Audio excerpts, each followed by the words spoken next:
are an important part of cybersecurity, and how we are right now and as a whole should be collaborating together.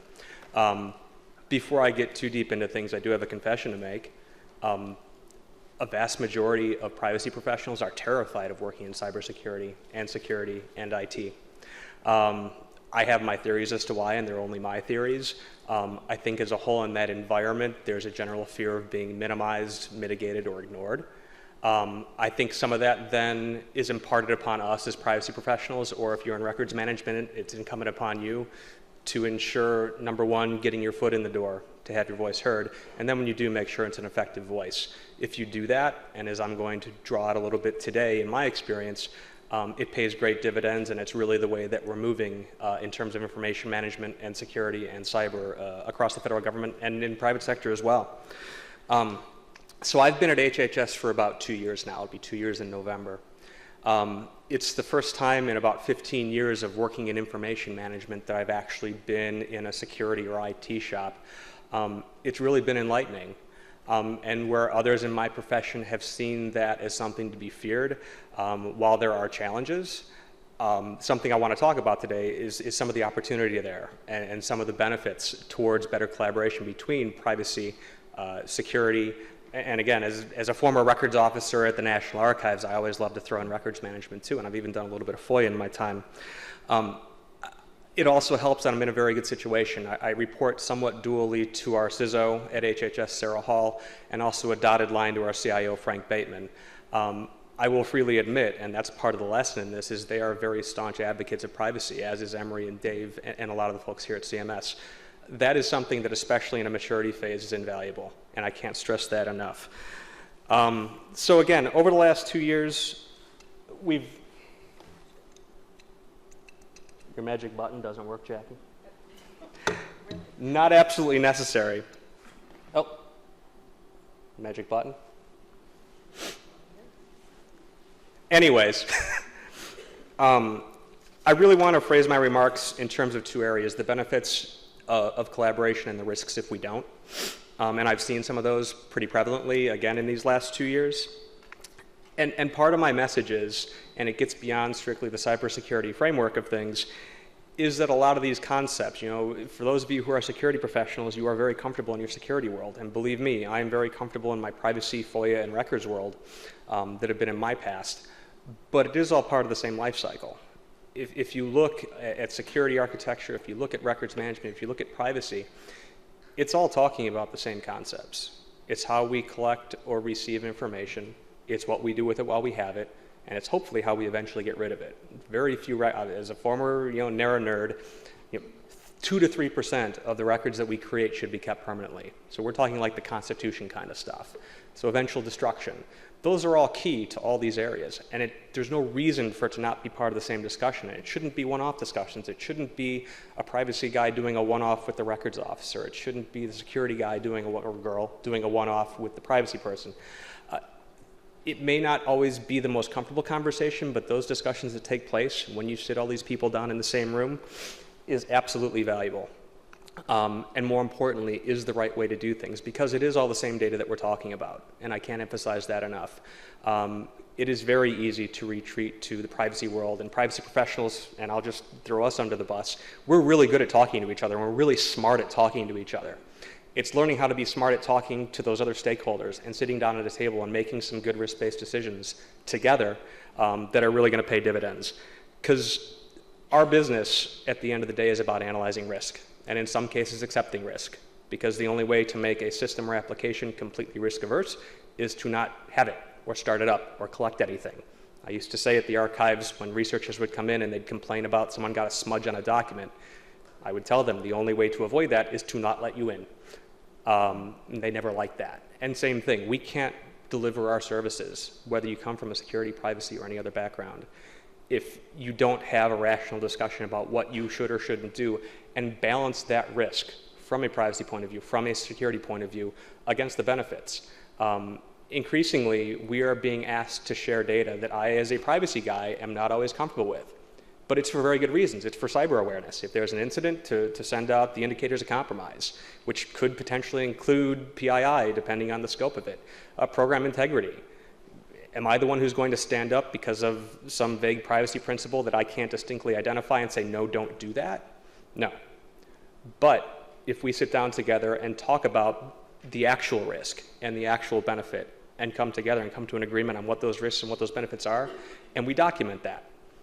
Folks are sometimes afraid to put something down on paper saying, yep, we knew something bad could happen, but here's the benefit of doing it. That's something that we should be doing because we're going to get nailed no matter what. And it's going to make us look even worse if we can't document that we've had the conversation, at least analyze what the possibilities are. And frankly, by working closer together, and what we've seen already is that in terms of our processes, there can be repetition. As a very frank example, at the department level, our PIAs and our SORNs, System of Records Notices under the Privacy Act, are done by 2 different offices. A lot of the data in each of those artifacts is very similar, if not the same. And I would argue that in a lot of our organizations, it's probably pretty similar with a lot of your security documentation or architecture.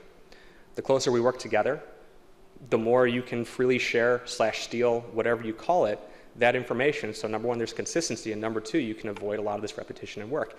And honestly, I think what we've seen in our collaborations at the department level and with optives such as CMS is a benefit to the collaboration that we've had is when we go forward to a system owner or a stakeholder or leadership in a lot of cases, I don't know that this has happened in the past, but what I've seen happen in other organizations and other agencies is the privacy person comes in and makes their case as to what a risk is and how to solve it and what we need to do.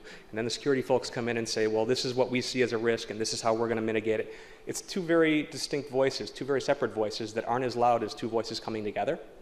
And honestly, if you sit down and talk about it, what I've seen time and time again is that it's actually the same types of risk, just stated slightly differently.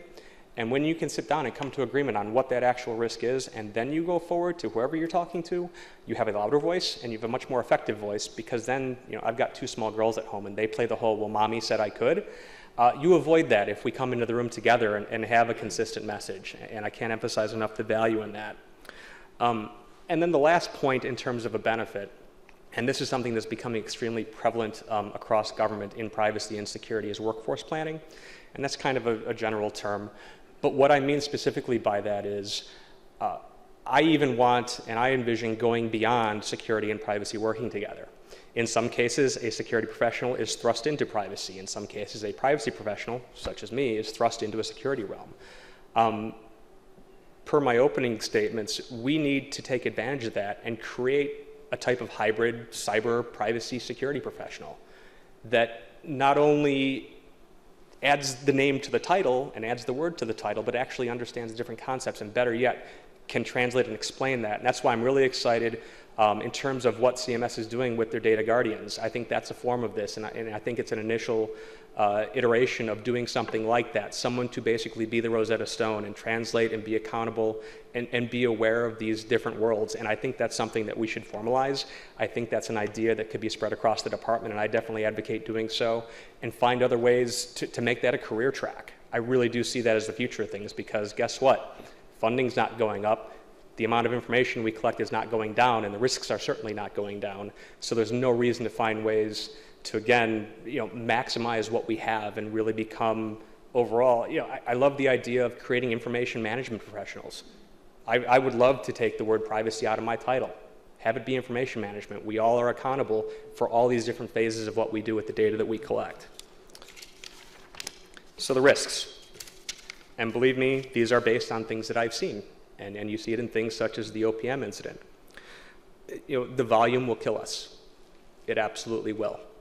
If we, because of a lack of communication, because of a lack of collaboration, if we instead focus on base compliance, where we attempt to apply the same level of protections to all our systems, I will speak informally and say we will fail. We can't. Even at CMS alone, the mountain of data and the increasing amount of it and the need to share it for extremely valid reasons, we need to find more efficient ways to be rational about what we collect. If there is a system that collects paint swatches, or you have a base Medicare database, we need to have a rational conversation, privacy, security-wise, in terms of the levels of protection. I actually admit that's something that the privacy area can learn a lot from the security realm in terms of applying those metrics and applying levels of risk and really understanding, if we're going to do a privacy impact assessment or a SORN, or we're identifying an incident response plan for a larger system, to take those things into account. It's not something that we as a profession do enough, and it's really a lesson that I have started to learn and am trying to build out from the privacy perspective. And then honestly, and hopefully it's not CMS, hopefully it's not the department, but OPM, that's the start of a kind of a new world that we're going into. I frankly think it's amazing that there hasn't been some kind of massive attack, successful attack, on one of the main benefit systems across government other than our personnel records. That's going to happen someday. It happens every day with, with some of our more minor systems, whether it be because of insider threat or an accident or a phishing incident. Our ability, understanding number one, to mitigate those things before they happen. Obviously, we want to focus on that. But the reality is we also have to prepare and be well prepared for when that happens. And when that incident goes down, if we don't understand, having worked together, what information is in the system, who it's shared with, what the authorized disclosures were, things along those lines, and what the protections were supposed to be and whether they failed. If we don't know those gaps and have either filled them ahead of time or be ready to address them, we're done before we even got started. And honestly, and OPM is the whipping child for this at this point, but that's an example of where there were a lot of gaps that weren't identified ahead of time, and it became very painfully obvious in the response to that incident. And then the last point in terms of a risk is where we do have success, where anyone has success in one-off collaboration. It's very short-lived. CMS and HHS will be here long after I'm moved on or hit by a bus or whatever. I failed in my position, and I would throw it as a challenge that many of you will have failed in your position if you haven't taken the opportunity to collaborate and do it in such a way that we can learn from where that's successful and document it. Learn from where there are challenges and document it. Because I see it as one of my jobs in terms of representing the department to take your successes or IHS's successes or FDA's successes and send those around, or the challenges, because there's plenty of those out there too. That's more what I see my job as being right now at the department level, and I really hope to facilitate that. Because if we don't, then we've had some immediate successes and we put our finger in the latest hole in the dam, but we haven't rebuilt that dam and made it stronger long term. So a couple of concluding thoughts. As I mentioned a couple times already, this is where I see all of our professions going, the need to collaborate. And we have to. If we don't do it, we will either be told to or someone else will do it for us. We're being asked to share data to a level that if we continue to operate, if organizations operate where they do not collaborate together, it will be done in such a wholesale fashion. Data will be put out there in such a manner because we will be asked to do it and we will not have a plan in place to do it. It'll be the equivalent of putting on a bulletin board. And it'll be for a good reason, but then those programs and the benefits of sharing that information will eventually be reversed by the bad press or the incidents that occur because we didn't apply thoughtful risk to what we were doing. So my points in moving forward and how we can all continue to work together and how I encourage you all to work together with the privacy dorks like me is have that combined discussion ahead of time. Believe me, I have had discussions with security staff where they have told me that PIAs are a security risk. I don't agree with that, but that's their point of view, and you have to find a middle ground. You have to have that discussion, even if you don't like having it. That's the point. Because it's not about us. It's about the information. It's about the people, and it's the benefit or the check or the energy assistance that goes out to the individuals that we're serving. That's the important thing in all this. That's more important than whether Emery and I have a disagreement on some aspect of a program or a risk assessment. The other thing, and you're going to hear a lot today, I think, and there's vendors out there talk a lot about the technology that they have. I think a lot of our future is utilizing that technology better. Again, records management, privacy, security.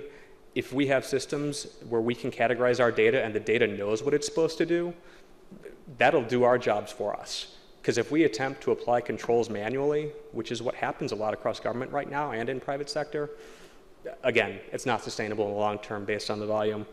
And finally, and this is something that sometimes makes security folks shudder and uncomfortable, transparency. We are being asked to share data at this, I won't use the term alarming, but at a vastly increased rate. So people say, well, privacy is dead because we have to share this information for security, for program integrity, for all these reasons. Maybe we do, But again, I argue we can be smarter about how we do those things so we can minimize the possible impact. And number two, we need to be as abundantly transparent as possible to the public. They should understand. We shouldn't have to necessarily make them infer or explain to them afterwards what we were doing and why we did it. If we do that up front, it absolutely will pay dividends. I've seen evidence of that so far. I've been very excited about the work that I've been able to do over the last 2 years with CMS, with a lot of other stakeholders out there. We're becoming, I think, a trendsetter across government. A DHS type, DHS privacy is very well respected. I think we're getting there, and we have the potential to do even more. So again, thank you for having me out. Have that uncomfortable conversation with folks like me. We're not all that bad. Thank you.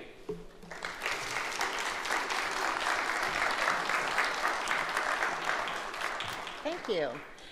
Does anyone on the phone have any questions regarding the collaboration between privacy and security and all of the synergies and PIAs and activities that we're working on together? Any questions? #5 to unmute. Okay, how about the room? We have Mark and Bill ready with microphones. Questions, concerns, comments? No concerns. Right. Okay, well, thank you so much, Mike. Thank you. All right, now I'd like to introduce David Sulak. No relation. Not Shulak, not Emery Shulak, but David Sulak. He's from Booz Allen Hamilton, and we'll be talking about the dark networks. All right, thank you, David. Thank you.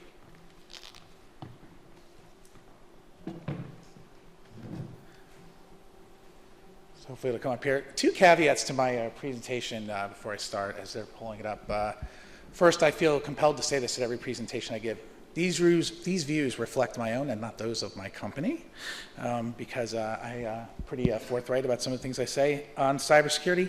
And the second thing, I will probably be one of the least technical people you'll see today. I come from a policy background. I spent 18 years doing cybersecurity in a policy context, working with Department of Homeland Security, Department of Defense, and then about 5 years ago, took an opportunity to move into the health market when ACA passed. I'm policy wonk by nature, and it was a great opportunity to learn something new. But cybersecurity is really my passion, including going to grad school and focusing on it. And one of the things, all right, let's see, there we go. One of the things that I find interesting about cybersecurity is sort of certain patterns emerge all the time. And one of the patterns that emerges is the need to implement technology quickly for business efficiency, for scale, et cetera, quickly takes precedence over security. You see it time and time again. The second thing is that the nature of the threat, we almost universally focus on sort of nation state threats, and it's obvious, and the OPM instinct gives us an example of why. But I think one of the most interesting things I've learned over time is you have to look holistically at the threat, and that's really the primary context of my presentation today, is looking at that. And then the third thing, which is really important, is understanding where things are trending. So we tend to also get caught a little bit in the technology of today, but where is some of the technology and some of the issues going? And that's how I'll sort of conclude my presentation today. So this is an overview of the briefing. And one thing I do want to comment, in order to avoid doing a lot, we were asked not to make these marketing pitches. And so what I did is I went out and found a lot of different examples from competitors and other places, and I made sure to leave their corporate affiliations on there so you can see them. This is a really interesting graphic that was been created by a group that looks at cyber threats. And what they look at really is a couple of things, right? Origin, and they look at who's being attacked and what type of tools. And this is sort of a snapshot in time. And this snapshot changes pretty regularly. And there are dozens of these types of analyses out there. And one of the things that I found most interesting is the growing global nature of it, right? So we always feel like cyberspace is global, but great example, the most interesting emerging pockets of coders in the world today are in South America. So suddenly that South America map there, which seems a little vacant right now, is going to suddenly really light up over time. Same with Middle East and West Africa, places where you're seeing a real emergence of software coding and people who are getting into legitimate software development, but those who then turn it to more the dark arts of hacking. To provide a little context, one of the things that I find interesting is, and you'll hear it a lot in this topic of this issue, is the idea of a cyber Pearl Harbor. And so I put this chart together, not to brief it in detail, but to sort of talk about when that transition happened. And if there is going to be a cyber Pearl Harbor, we've been worried about it for 20 years now. So, it hasn't really happened, although some might argue that certain events mirror that. And one of the most interesting things, I think, is that when you think about Pearl Harbor, it's a really powerful analogy, right? It really evokes emotion, et cetera. And for DoD, it probably makes a lot of sense to worry about it. I think one of the questions for an agency like CMS or IRS or Social Security Administration, agencies that process money primarily and move dollars, is this really the analogy you should be worried about? And underlying this are a couple of things. The first is geography. One of the most interesting things I've learned over time is everyone thinks of cyberspace as this boundless domain. But the reality is if you knock out a few submarine cables, the internet's going to come to a grinding halt, right? Because basically this stuff all moves through fiber. And there are also 19 root servers, last I checked, my numbers might be off there, around the world. And again, very, very much a physical entity. And one of the questions that I always ask when I think about a cyber Pearl Harbor is why destroy what you can actively exploit? And so when I hear these scenarios of someone's going to try to take down the entire internet, organized crime's not going to want to take down the internet. They're exploiting it every day. A lot of the countries we're talking about use it to actively exploit intelligence systems and defense systems. So there's not really a lot of incentive other than if you're in North Korea, I think, to take it down. So. Another thing is the geometry. This is a chart I got from CERT, which has been tracking this really since the Morris Internet worm in 1988. And one of the most interesting things about this chart that everyone likes to talk about is the idea that there is this growing sophistication of attack tool, but the requirements to attack are dropping pretty dramatically. And the reason for this is a lot of these tools are being automated. So you can go into various IRC sites and things and download hacking tools like a password cracker, other things, and you can pretty easily launch a sophisticated attack. I think this really obscures what's, I think, in some ways really going on, which is it's true that it's easier for less skilled people to launch attacks now, but I think we don't give enough we don't pay enough attention to the fact that truly sophisticated hackers are growing way more sophisticated, and they're collaborating much more. And one of the most interesting things that I saw, where a lot of these dark arts are first shared, is at the DEF CON conference in Las Vegas. And one of the things that grabbed a lot of attention this year was the idea that you could actually generate pretty accurately a social security number using someone's Facebook site. And what they do is they look, most people list where they're born, they list their birthday, and they have a picture. And from that, they're able to generate a pretty accurate range of social security numbers that they can start to test. I think that's very interesting. Second is the targets. We all, 10 years ago, we maybe had one device that people would try to enter into. Now we have multiple devices. A lot of people have multiple phones. If you work in the government, most people have a government phone, a private phone. You have an iPad, you have your computer. So the attack surface has grown pretty dramatically. And I think the most interesting thing from my perspective is the ability for folks to monetize. So Bitcoin is a good example, but the ability to quickly launder funds once you get them. So this has created sort of an ecosystem where when you steal something now, you can monetize it quickly, and it's very hard to trace. And so what I really think about when I think about this is a giant black market, and there are dark networks that sort of permeate those black markets. And so what does this really mean? So one of the questions I always like to ask is, what is the greatest threat out there?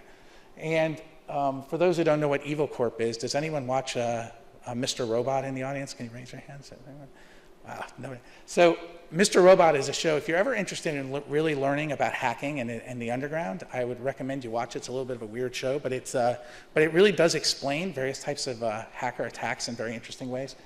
One of the most interesting things to me is we spend it seems a majority of our time worrying about things on the nation state side, but not so much on the other side of the chart. And again, the first chart up there, the first bubble up there is the global crime syndicates, all the dash trafficking that goes on, arms trafficking, drug trafficking, human trafficking, right? All these things that go on, these are interlocked criminal enterprises, and increasingly the cyber world is a major part of that.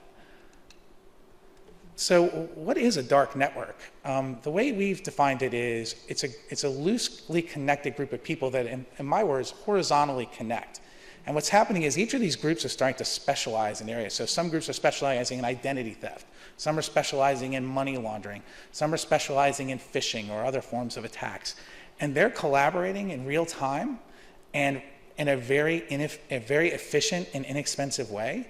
Whereas the defender of networks has to defend you have to defend everything effectively, and it's very expensive to do it.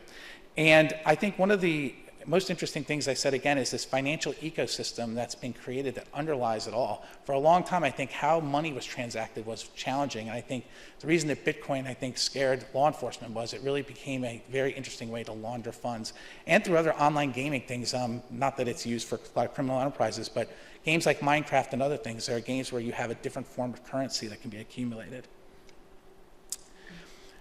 And the other thing I really think is important is I sort of make a distinguishment between dark networks and nation states, but it doesn't necessarily mean they're not connected.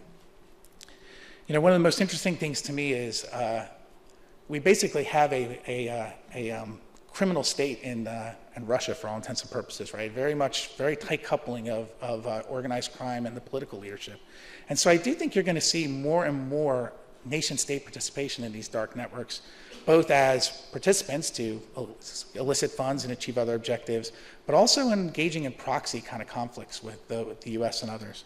And what's interesting about these is when you look at all these motivations, I think the number one thing that permeates all of them is money.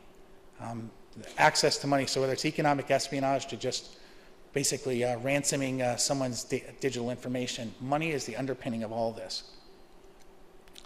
And we commissioned a study working with The Economist magazine, and we looked at a lot of different issues. And I just pulled this graphic out because I thought it really did an interesting and fascinating look at what motivates actors to do these things.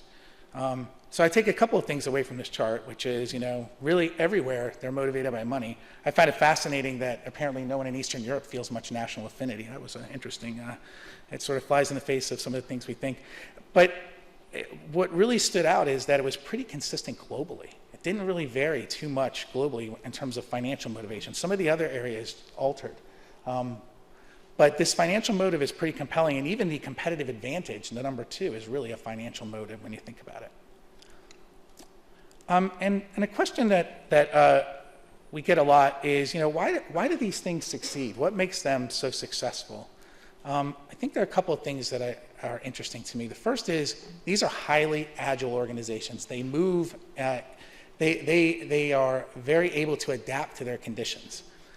2 is there used to be this saying in cybersecurity that there's data in motion and data at rest, which is still true. But I think with cloud computing and analytics, that line's getting very blurry very quickly. I think there's a lot of data that's at rest and it's moving kind of at the same time with the use of analytics. And the cost of defense, if I've seen one thing in 20 plus years looking at cybersecurity issues, the idea of how you create a sustainable business case to defend your network is a real challenge. Because the more successful you are defending your network, the lower the number of attacks, the less pressure to invest in cybersecurity, even though the threat is continuously evolving. And that seems to be something that has come up routinely over the years and has really vexed companies and industries until there's a major breach that sort of creates a tipping point for them to do it.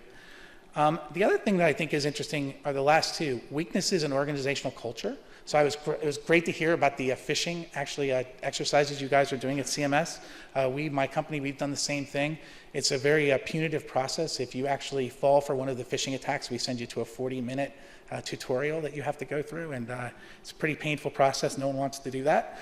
And then the other thing is this idea of an extended attack surface.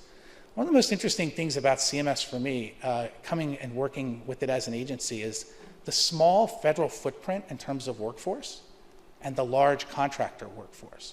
And so while CMS has to worry about the 5,000 employees, it has to worry about the 130,000 employees of the contractors that service it, and it has to worry about providers, beneficiaries, payment clearinghouses, state governments. So all these things have to be aligned in a way that, and I think these are the seams that dark networks exploit, these types of interactions between contractor and client or state and federal. And so that's something that I think is particularly relevant to this group. So I came up with a different analogy than the cyber Pearl Harbor. One of my favorite books is The Great Train Robbery by Michael Crichton. One of his lesser known books, actually, because I guess no dinosaurs in it. So, it's set in Victoria, England, and what's really interesting about it, I think what really parallels the world we live in today is it talked about this incredible technology breakthrough, which was railroads, right? So before railroads, humans had a limit on how fast they could travel, and it was how fast a horse could move. That was as fast as we could move. Trains altered that 5 or 10-fold over time. And that changed society around us. So everything became oriented around the train. So cities changed. London changed dramatically in the 1800s to accommodate rail. And that's what's happening with us in the internet over the last 20 years. The other thing is it created societal pressure. So before this, crime existed, but criminal classes didn't exist, and people who specialized. And so what happened during this era is you saw mirroring sort of industrial specialization. Criminal groups started to specialize. People they knew how to pick locks, or they knew how to steal things from pickpocket people, et cetera. And it was the first time that a full-time police force emerged. And again, I think there's a lot of parallels today. I think a lot of what's going on today is specialization, and we're still trying to figure out what that cyber police force really looks like over time. And then the last thing, which was really the most compelling part of the book, and I think relevant here, is the ingenuity of criminals to really penetrate systems and figure them out. One of the most interesting things about this area is that the process they used was something called a two-key system, which is not unlike what we're using today in the cyber world, which is if you had two different keys with two different people, that made a safe pretty secure. And so what criminals quickly figured out is how to target the people with the keys, both of them get those keys, and they went about their business. And in this particular case, a fascinating story of how they were able to rob all the gold going to the Crimea to fund British troop movements. And the other thing that's interesting about the parallel is how celebrated these criminals were, which I think in our society, hackers are celebrated often too. So it's an interesting, especially amongst the underground. And so just think it's an interesting parallel. And one of the things that you learn from it is that you're in this cycle of innovation, criminal and defender. So I want to talk quickly about a couple of things around CMS specifically, a couple of data points. So medical information today, what's gone on in a lot of the black markets for information is that things like social security numbers and credit cards, while still important, still the core business, have become truly commoditized.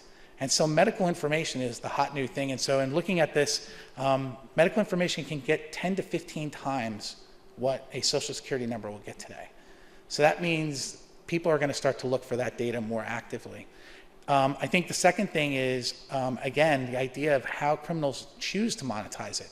In some cases, they sell the information. In some cases, they're going to try to blackmail people with information. And this is on the rise, and there is software that sort of allows you to do this in a more expedited way.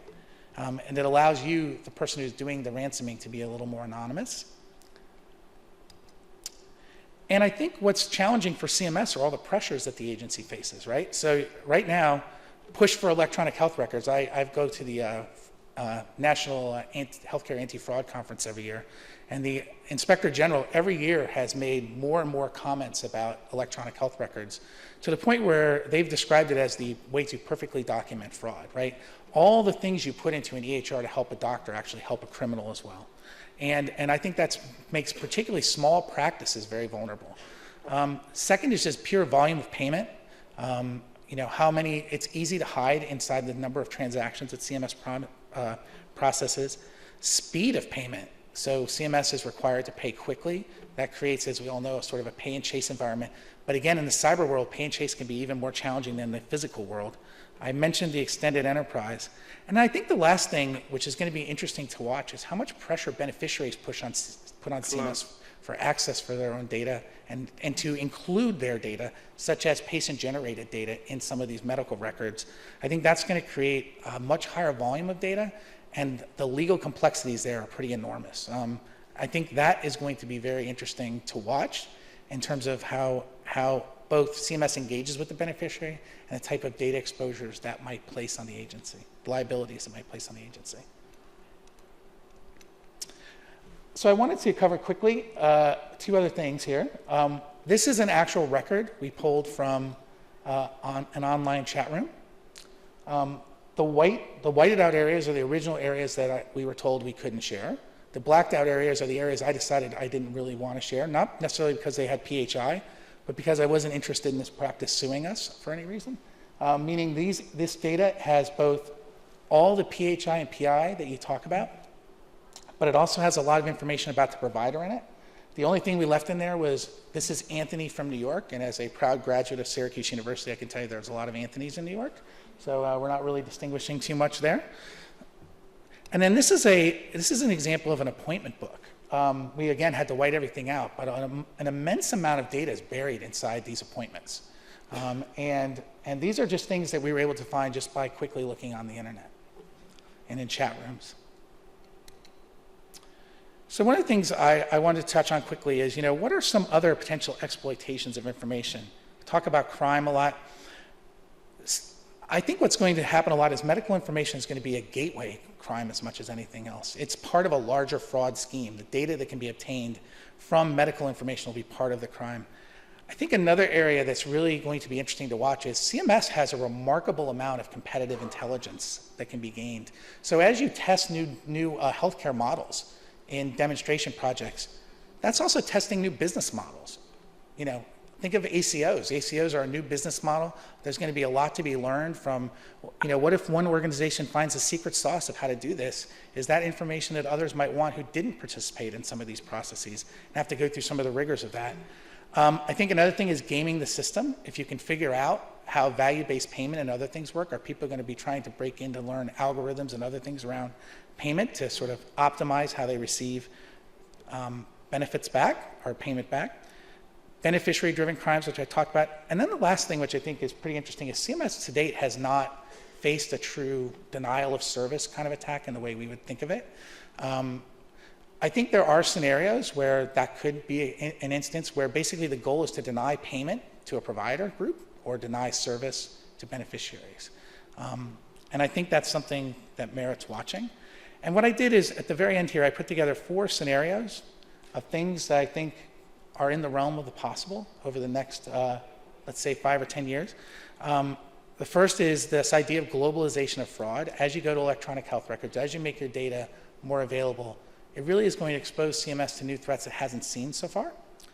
I mentioned the comparative advantage. It'll be interesting to see if other organizations, to include non-US based health organizations, start to seek insight around business and proprietary information, even trade secret. I think another thing that's interesting is that CMS has a lot of patient-generated data and patient-related data around quality. Can people learn things about the efficacy of drugs or other things through this process that would be of interest?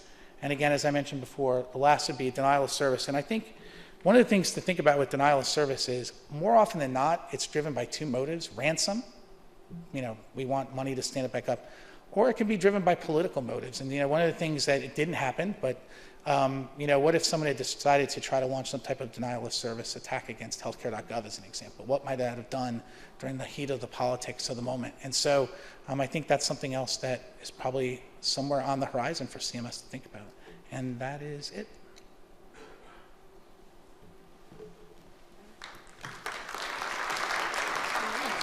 Thank you. So I'm walking away from your presentation with a fun fact. I did not realize that PHI was now 10 to 15 times greater in worth rather than a Social Security and... Yeah, and it might not even be technically PHI or PI. It's medical information. That so is some of that amazing. may not be PHI or PI identified. That's amazing. So our responsibility is larger than our laptop we're looking at, correct? So we appreciate it. Any questions for David on the phone? How about in the room? Any questions? Tom?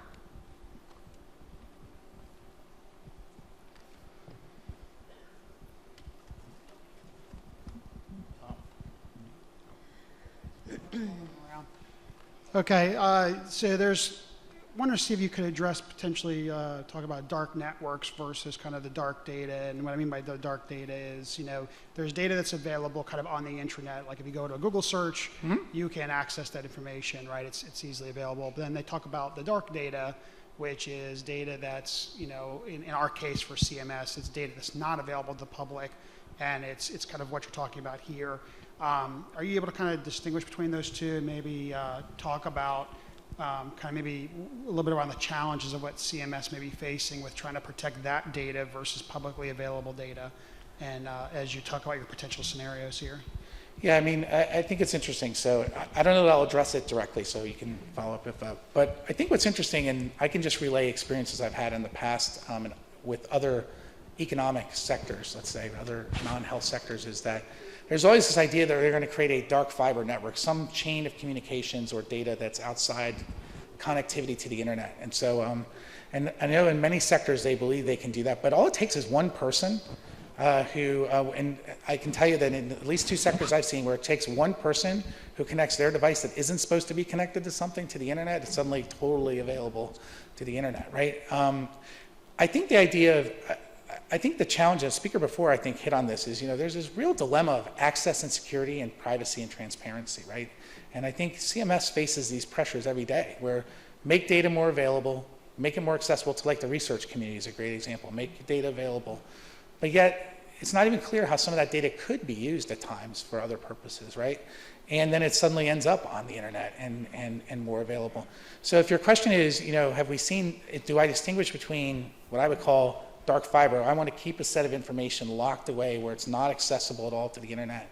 I think my experience is it's just really hard to do. I think we've seen groups and organizations that have tried that, and there always just seems to be an Achilles heel, and it's usually someone who's poorly trained or an insider who's intentionally trying to provide access to that data. So it's probably not a very satisfactory answer, but.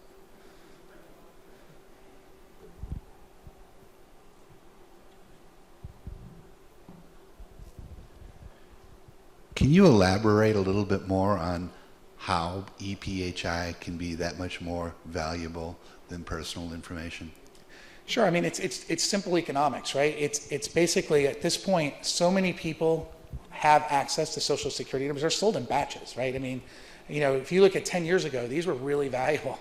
If you look now, they're sold in batches of hundreds, right? Same with credit card information. So it's so prevalent that the price has just dropped for those things because they're just, it's commoditized. It's out there, right? Whereas I think health information is still not seen as much out there. So one of the gentlemen who's at our booth is who helped me grab these screenshots, and I would encourage you guys to talk to him.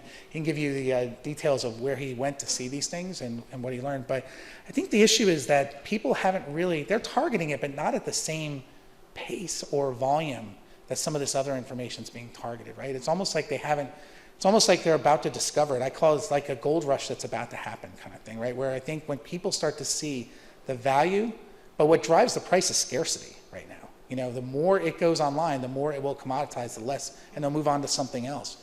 I think the other thing that's pretty frightening to me personally is, and it'll be a question of how much CMS has access to this, but when you get into the genomic level, personalized medicine type data, we can talk about PHI, PII, but that's a whole nother level of data.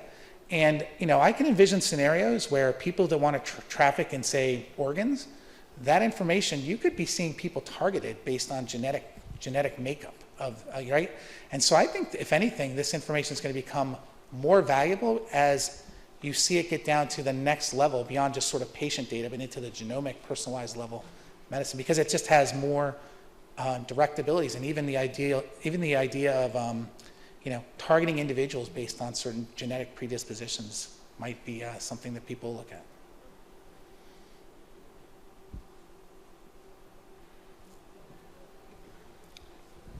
You're popular today. This is good. Hello. Early on, you mentioned that someone can identify who you are based on the information that you put on social media and be able to figure out your social security number.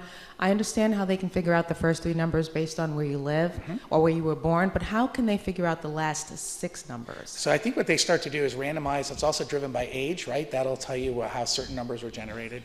And I think it's again, is it 100% foolproof? No. What they're doing is testing new ways. I think what they realize is as more security gets into place, they're going to have to fend and get this information in different ways, right?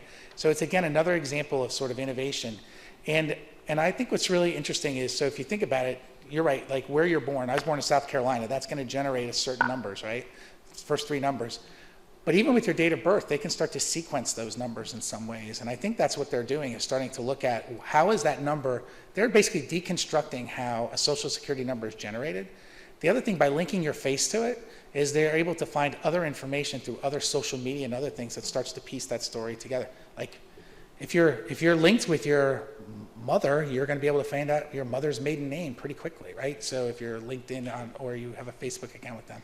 So there's a surprising amount of information that can be mined out of a Facebook account or other things. And it was interesting because usually at DEF CON where this was revealed, people are like, yeah, you know, most hackers think they already invented it, right? Things don't really necessarily come off as really being innovative. This got a lot of attention, I think, amongst the people who do this for a living, because I think it was just a novel way of trying to take an important commodity on the black market and say, can I uncover this in a different way? And so, and again, I think there's all the normal concerns you have about social media, but as you start to link it with other information, I think that's what's proving to be pretty, and again, I think the most interesting thing is really taking a process like the generation of a social security number and decomposing it, reverse engineering it.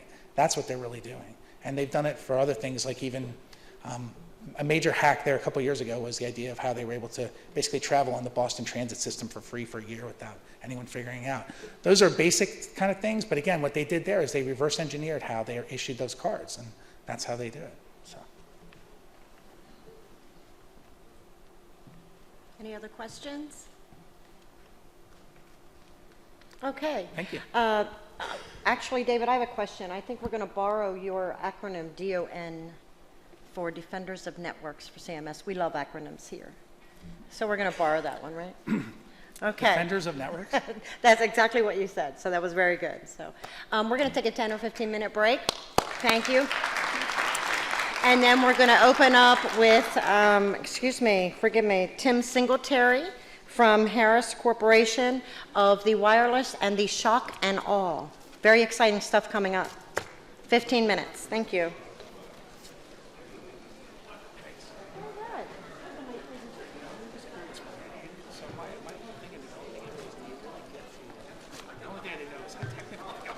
Well, I think that they really protect facts. So absolutely great questions coming back from you. I thought it was very good. Very good. Thanks for your time. Thanks for coming. Thank you. No relation. Really appreciate it. And it's amazing. Thank you. Yep. When I said larger than a laptop, a lot of people give me come to work, you get no routine, you get in this mundane thought, and you forget exactly what you're doing and how much information is sitting in front of you. Well, the most interesting thing, for instance, was the DoD when thumb drives first started. So many thumb drives they literally glued over all the ports so that people couldn't put them in. That was the only mechanism. Wow. Wow. All right, thank you. All right, thank you. I'm going to walk outside here. Yeah, me too. And we'll be back at 10:30.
I am on.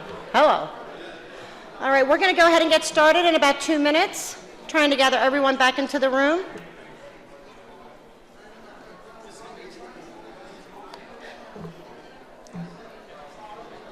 Not yet. All right, so is this the clicker, or do I got to use that? I think you can use either one. You want to test it out? Wait. Here we go. Really, guys? There it is. No? Started. Oh, okay.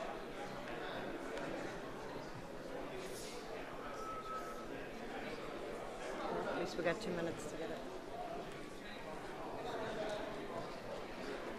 Yep, got it. Okay, does it work now? Yep, perfect. So you can walk across the stage. I do walk, so.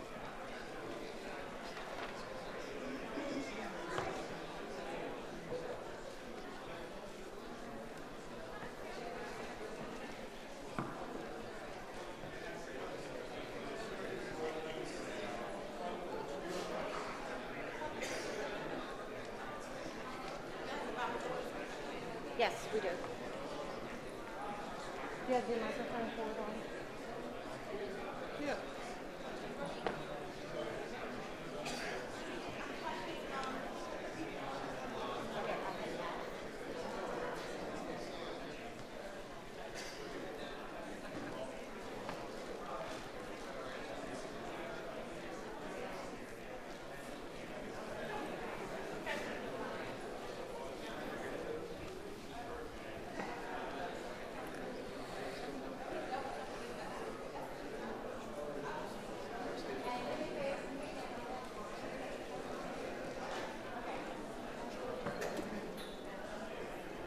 Yep.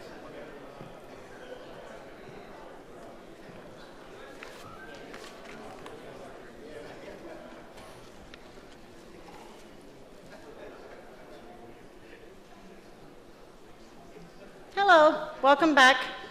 I'd like to introduce to you Tim Singletary from the Harris Corporation, and as promised, he is going to provide a shock and awe presentation, and we plan on having plenty of questions and answers.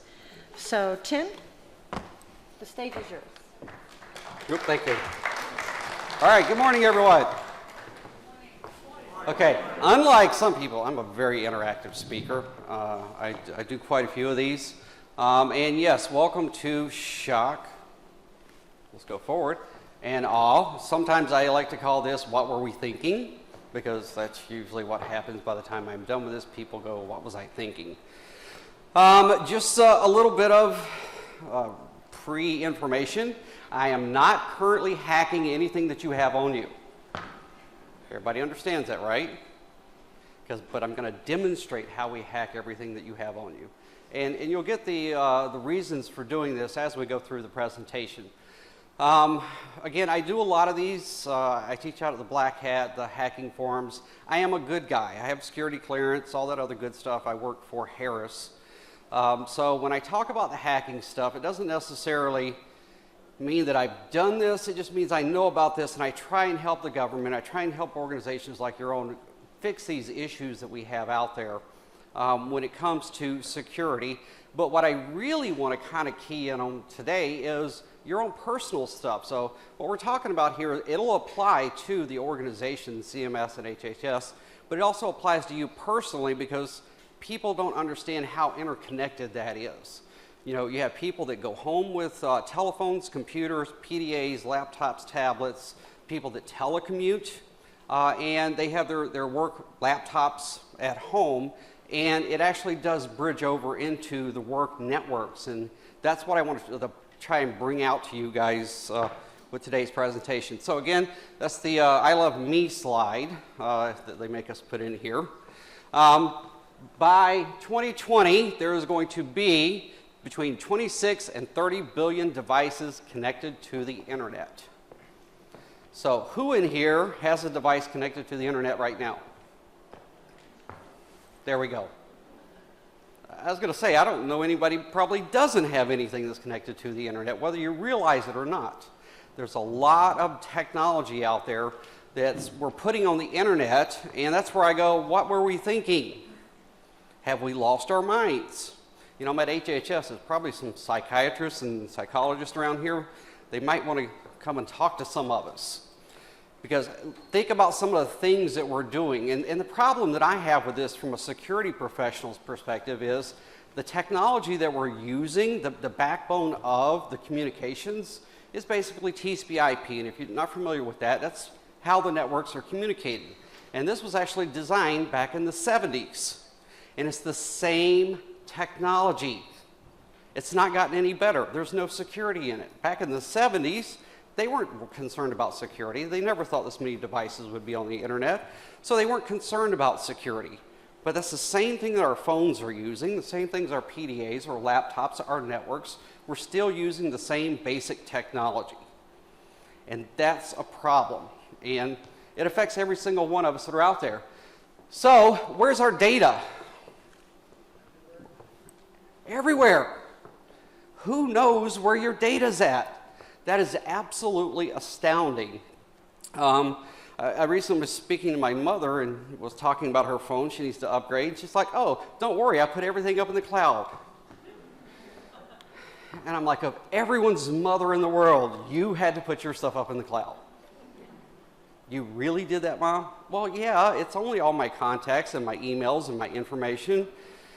Oh, geez, Ma. Well, can't you get it off? Can we get it off, guys? No, you cannot get it off.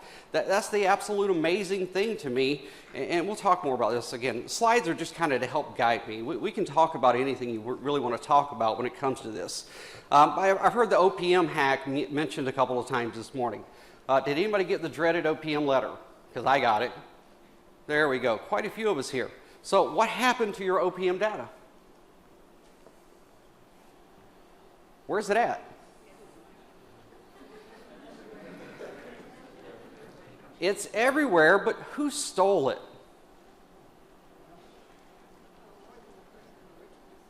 See, this is one of the other things that's just kind of irritating to me as a security professional, because we know where the data is at. We know how it's being used right now, but it never got back out to the people whose data actually got stolen. There's a group in China that, as of 2 weeks ago, on the dark net, created a Chinese version of Facebook.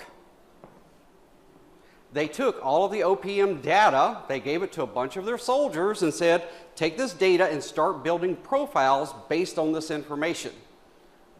So now you have a Chinese Facebook page now. You just don't know it. Now, you can only access this from a .cn domain, so if you try and go to it from the US, you're not going to be able to get to it.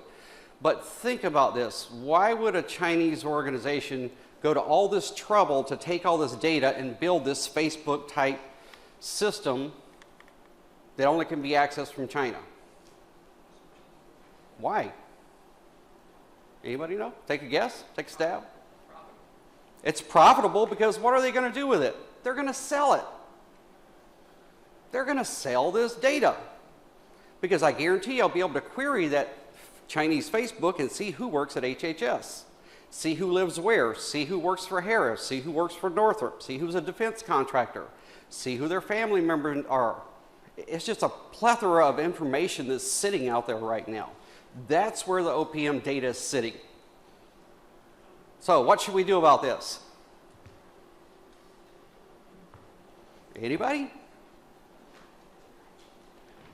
As citizens, what are we going to do? Absolutely nothing.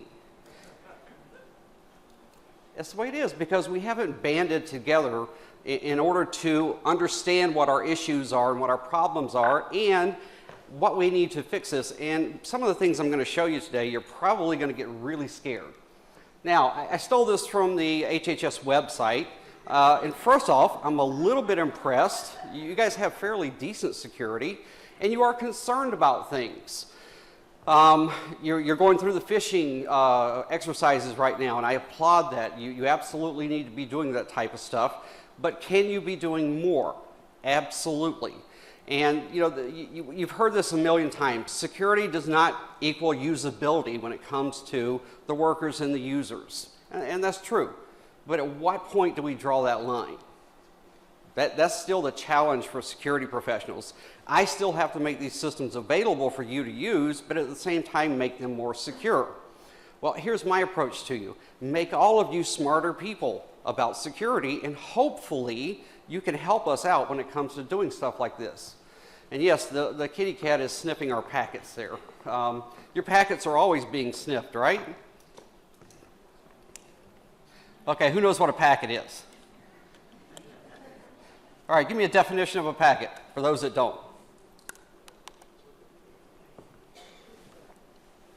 Can't hear. It's a chunk of data. It's that chunk of data that's flying across the internet and magically going from one point to another. That's a layman's way of doing this or explaining that. But yeah, so our kitty cat here is sniffing data. We've already been warned. The FBI just recently released this, and this is not the FBI's website, by the way. This is the register if you've never been there. It's a nice place to go if you want to learn about things. But FBI is dumping on the Internet of Things security. What's the Internet of Things? Your refrigerator, our smartwatches, our phones, our PDAs, our tablets, our Google Nest thermometer, our wireless cameras that are at our home. All of these things are what's being considered now the Internet of Things. The problem is our computers are connecting to these devices are connecting to these things, and they're all emitting data. Data that you don't even know that they're emitting. GE just signed a contract with a Chinese firm to build LED light bulbs that have wireless capability, wireless mesh networking built into them. So you can connect to the light bulbs with your iPhone or Android and dim the lights, turn them off, this, that, and the other. Well, did anybody vet those chips in that manufacturer to make sure they're not sniffing everything else? Because it has to connect to your home network in order to work. We got a problem here. Because as consumers, what are we doing? Ooh, I got a light bulb I can control with my phone. And we go buy them. And we plug them in, we install them, we use them. Why? Convenience, that's why. Everybody likes convenience. I like getting my text and phone calls on my watch, all this other stuff that are going on. I like being able to monitor my home when I'm not there. But at what price? That's the issue that I have with all of this stuff that's out there. At what price do we pay for this? And in fact, it does kind of fall back into our corporate life, because what are we going to do? We're going to take our laptops home and we're going to start working. Well, what network are we connecting to? Our home wireless, our home Ethernet. Well, what else is plugged into that network? The light bulb. Did the light bulb just come on? You get that? A little pun there. That light bulb, that refrigerator, that toaster, that Nest thermometer that we're saving us all this money because it's Energy Star compliant, and we can monitor it and turn it up and down, all that good stuff with our phone. They're all connected to the same network. So what's to keep a Chinese light bulb from hacking into your laptop, putting a backdoor piece of malware on it, and then next morning you go into work and jack into the CMS network and start working? What happens? What happens? Anybody? Sorry? No, here's what happened. Game over. They win. Because you got some really smart guys here and management guys, and I was actually impressed with some of the speeches this morning. And again, I think you guys have a pretty active security group here. Again, impressive. But they can do all they want in the world. They can put up as many firewalls and as many filters and policies and procedures. But when you bring that laptop in that's been infected from your home network back into the corporate network, it's game over. The enemy owns that CMS network now. He can talk outbound and do everything that he wanted to do, and then that computer is just going to allow him right back in. And I know some of you are going, yeah, he's talking crazy stuff. Trust me, it happens. All the great hacks out there, the latest and greatest Microsoft hack was from a telecommuter at home. Let his kid install some little web app game that had a backdoor in it. The guy went and logged in through the VPN to the Microsoft network, and pop, Microsoft is done. Millions of dollars of damage done, all for a web app game for his kid. These are the things that you have to think about, and now you got to start thinking about your wireless devices. So as you go through here, we'll talk a lot about different wireless things that are out there. So who cares about you guys? Who cares? Your mother? Okay. I hope so. Mine as well. Everyone cares about all of the different sectors that are out there. When we're talking about whether it's a construction company, whether it's a technology company, a defense contractor, a healthcare organization, a government organization, data is money. That's what you guys got to understand. That's when they were talking about here about healthcare records are more expensive on the dark net than social security numbers or credit card. And he's right, it's because they're scarce. But what can I do with that healthcare information?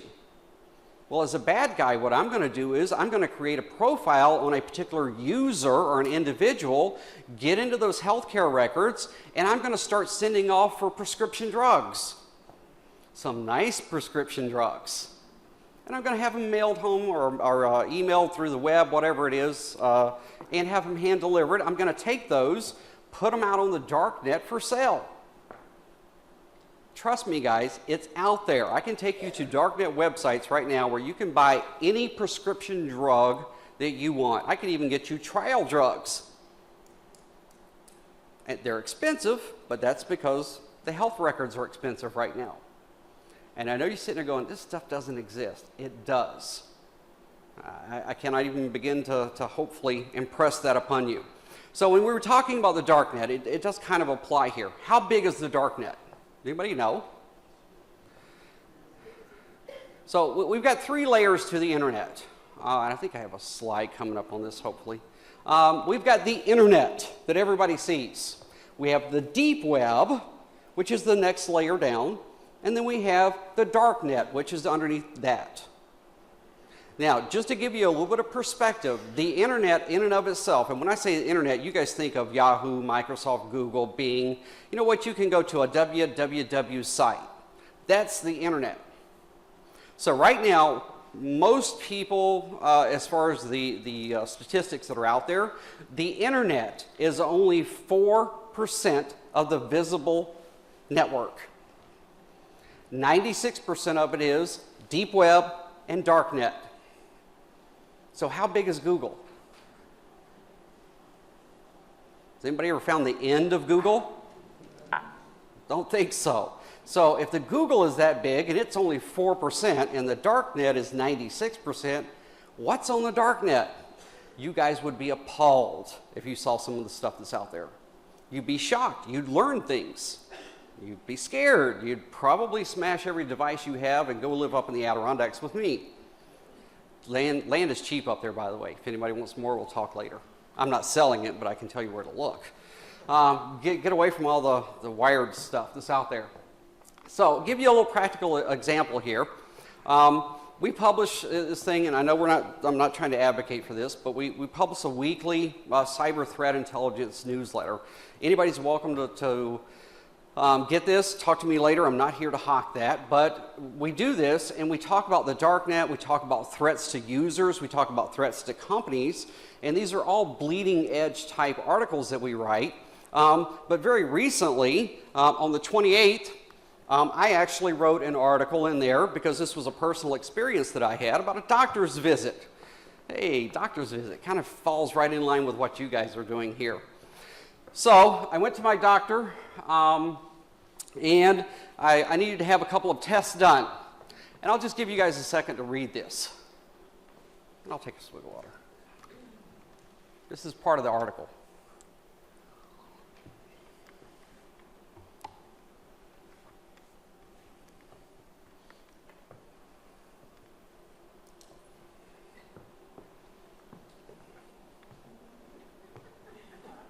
I can always tell when people have finished reading it.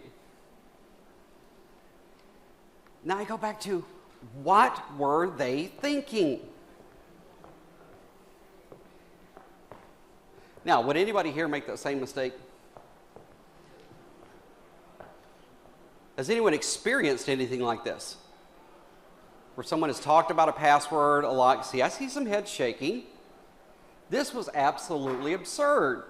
And the funny part is my wife was with me, and as soon as I heard the uppercase P, I started turning around, and she just kind of grabbed me by my shirt there and said, no. And I said, please? And she said, no. We've got to go do your test, and then we'll deal with it later. I just shake my head because this is the problem. Now, how many computer networks is that hospital connected to? You guys could probably tell me more. Would you say 1 or 2, maybe 3, maybe 4, maybe some drug manufacturers if they're doing some clinical trials, maybe to some of your networks? So if I gained administrative access to this network, whose network do I have access to? Everybody. And this is in little old Rome, New York. Anybody know where Rome, New York's at? There you go, a couple of people. Well, that's where I live. Anybody? Say again? Yes, I have a little screenshot coming up for that one. She's talking about the Rome Memorial Hospital. So again, this is the issue. We are the problem. We don't think about what we're doing, even though we get all of this security training. You have to actually start practicing some of this stuff. You really do when it comes to security. So let's talk about this Internet of Things and medical devices. I kind of wanted to hit home with you guys. All of the wearable devices that are out there, the doctors that are implementing this. Actually, when I was doing some of my testing, they were using a lot of this wireless stuff. And I'm going, hey, doc, is that RFID? Is it NFC? What's it using? Bluetooth? And he's like, you know about that stuff? I'm like, yeah, I heard about it one time on the internet. But we're using this stuff. My mother has some of these devices because it's easier for her to have some of these devices because it speaks to her and it tells her what her blood glucose is and all this other stuff that's going on. And then it transmits it up to the doctors over cellular. And I'm just sitting there going, hey, that's cool. Are there any security protocols implemented? And guess how many are implemented? 0. Why do we do this? Why do we allow manufacturers to do this with 0 security built into these things right from the get-go?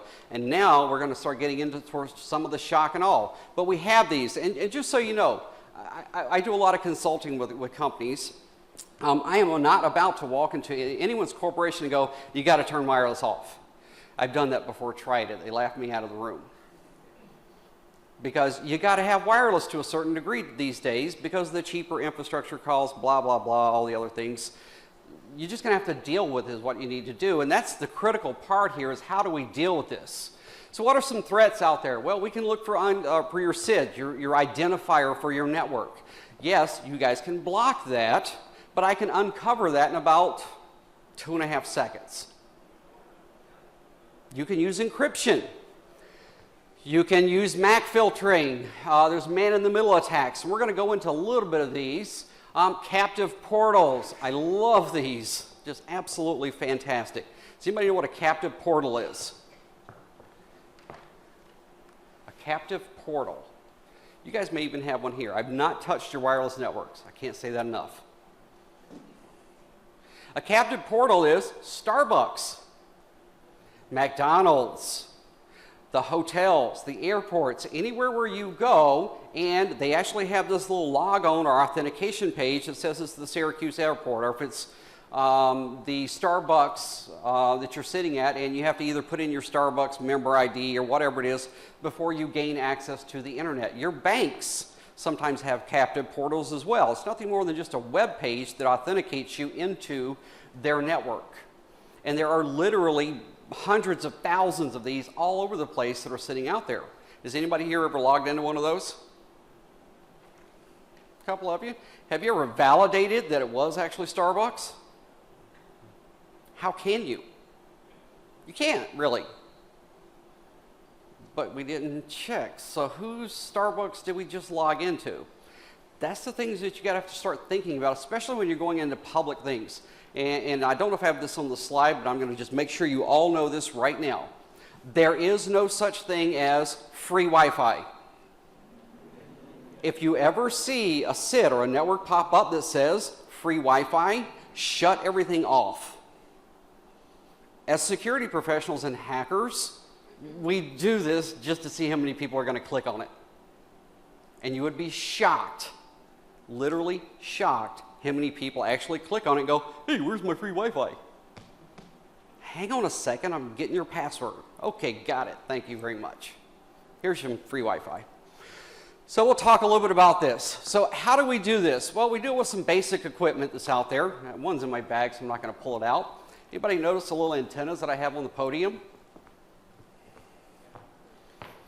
Anybody afraid now? Okay, I'm really not hacking anything that's in here, but that's a little piece of equipment that I use for doing some demonstrations, and we doing some penetration testing and vulnerability assessments. And this is what's known as a Wi-Fi pineapple. Anybody ever heard of it? One of you? One person? Pineapple? It's kind of fruity.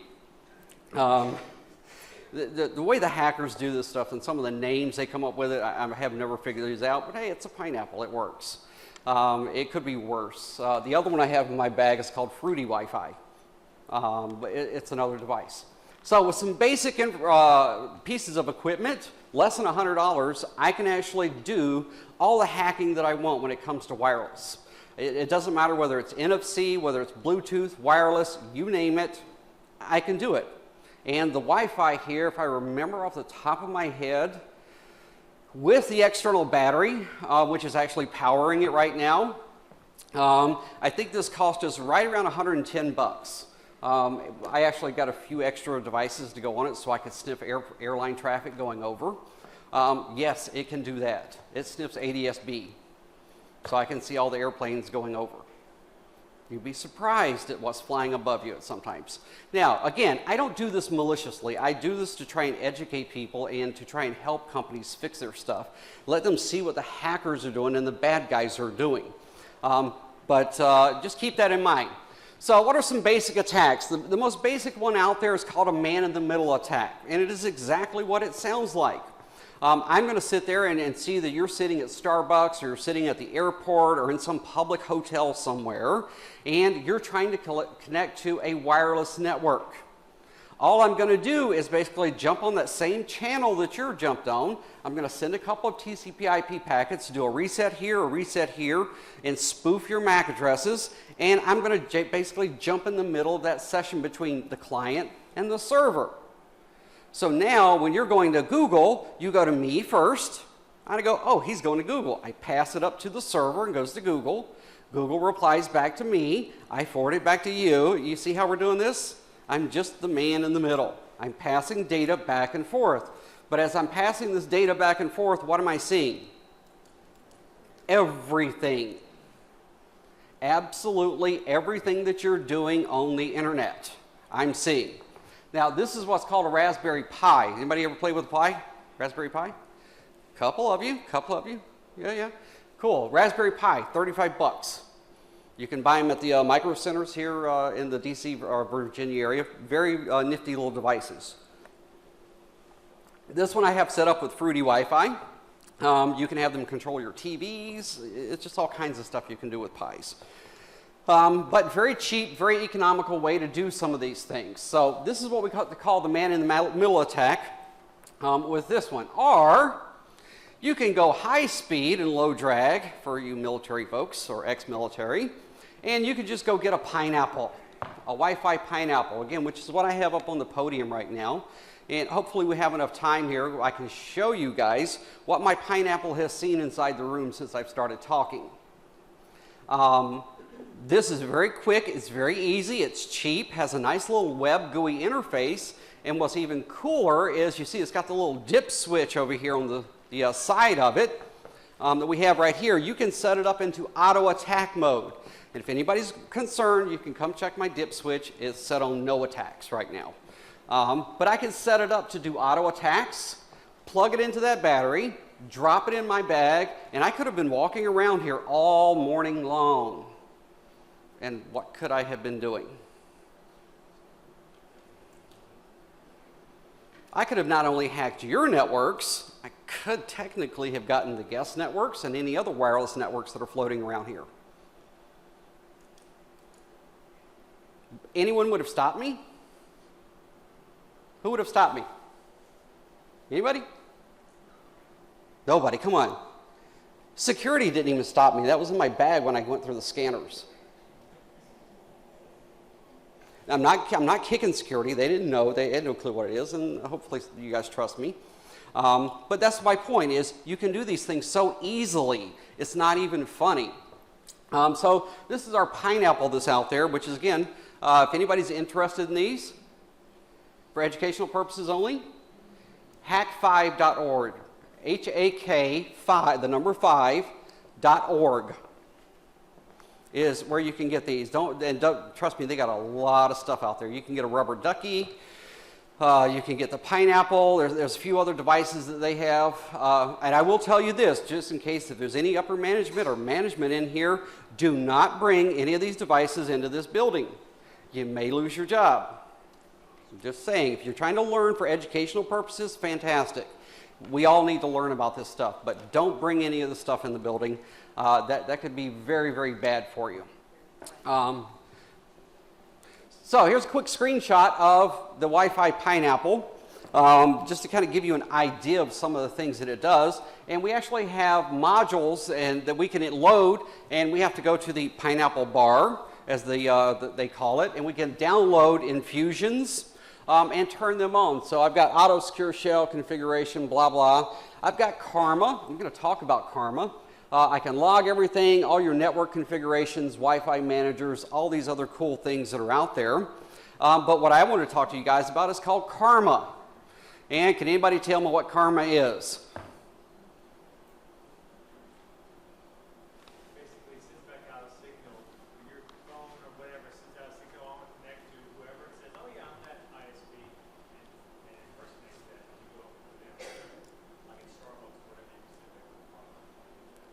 Can anybody else tell me what karma is? What goes around comes around. Anybody else? I'm waiting to see if anybody's going to. Karma is a. No, I didn't say that. Is exactly right. Karma is this nice little plug-in infusion that is going to impersonate anything that it sees. And here's a quick question. How many people have iPhones? Droids. That's about half and half. So just for you that have droids, can I ask you something? Why? I'll go back to the beginning of this. What were you thinking? Okay, why? How many exploits are in the Google Play Store? How many apps have backdoors in them? You know? They stopped counting at 200,000. So pretty much anything you download from Google Play is going to have some type of backdoor in it that's leaking your data somewhere. iPhone's not impervious to this type of stuff. There's been 3 apps, I think, that Apple found, and they immediately pulled them. And yes, I have an iPhone, and I'm not just saying that because the Droid's just too open source right now. There's too many people that are doing coding for the Droid for it to be a secure platform right now. I personally would never use one. But anyway, so how many of you own AT&T? Verizon? T-Mobile? Here's what you don't know about all these providers. If they had a choice between using cellular data and wireless data, which one do you think they prefer you use? Wireless. Because that takes the load off their cellular network. So a bunch of smart executives one day sat around in a room and said, hey, you techie guys, how can we do this? And it's very simple. Anytime that your phone, doesn't matter which provider you're on, and I'd have to say AT&T is probably the worst about this, and maybe that's because I have AT&T. Anytime it sees an AT&T Wi-Fi hotspot, your phone automatically connects to it. It doesn't even ask you, even if you tell it to turn wireless off. If you have an iPhone, it will still connect to the AT&T Wi-Fi hotspot. Everybody following me right now? Anybody here ever go through Chicago Airport? It is bombarded with AT&T Wi-Fi hotspots. They're everywhere. They're absolutely everywhere. So even if you turn wireless off, you walk by somewhere that has an AT&T Wi-Fi hotspot, your phone is going to connect to it, and that's how you're going to do your voice and data calls. That's how you're going to be checking your mail and all these other good things. So you have to be cognizant of what your devices are doing. Verizon's the same way, and it's an issue because AT&T, Verizon, T-Mobile, and all the rest of them have now created partnerships with whom? Comcast, Time Warner, all the big cable providers. So how many people have Time Warner? Nobody's got Time Warner? Cool. I hate Time Warner. Comcast. So how many of you have wireless at home? Did you know you're now an AT&T Wi-Fi hotspot? There's a hidden SID inside your wireless access point that says, hi, I am AT&T Wi-Fi. And you can't control it. But if I'm sitting outside on your street corner or street curb and I'm just sitting there, my phone's going to see it and go, oh, use that, instead of using the cellular network. That's only if you have their newer routers. If you have their older routers. He's absolutely correct. If you have their newer routers, if you have something really, really old or don't have their wireless, like me, don't bring that in my house, then you're not affected by this. But you know, most everybody wants the latest and greatest, newest thing, so it's going to affect quite a bit of the population. So again, it's things like that as consumers we don't know that these companies are doing, that we really should be aware of these things. You know, because that can impact some of the things that we're doing. That can still impact the corporate networks here. Because who knows who's sitting outside your curb and connecting to your network now? Can I jump from one SID to another? Absolutely I could. It's easily done. So again, just trying to bring some awareness to what's going on out there. So that's what karma is. Oh, no, I still got like, you guys can hang around for another 2 or 3 hours, right? No, okay. She's giving me the 5 minutes. So I'm going to flip through here, and we've talked a little bit about this, and I'm going to do I'll get to some of the shock and awe part of this. This is just some of the stuff that I picked up in my local neighborhood. Anybody that wants to talk more about this, well, catch me offline. You can email me, and I can just talk to me. I'll give you my email address, and you can ask me questions about this. How many of you like buying gas? Okay, how many of you have to buy gas? There you go. Did you know that 70% of all the gas pumps in the United States are wireless?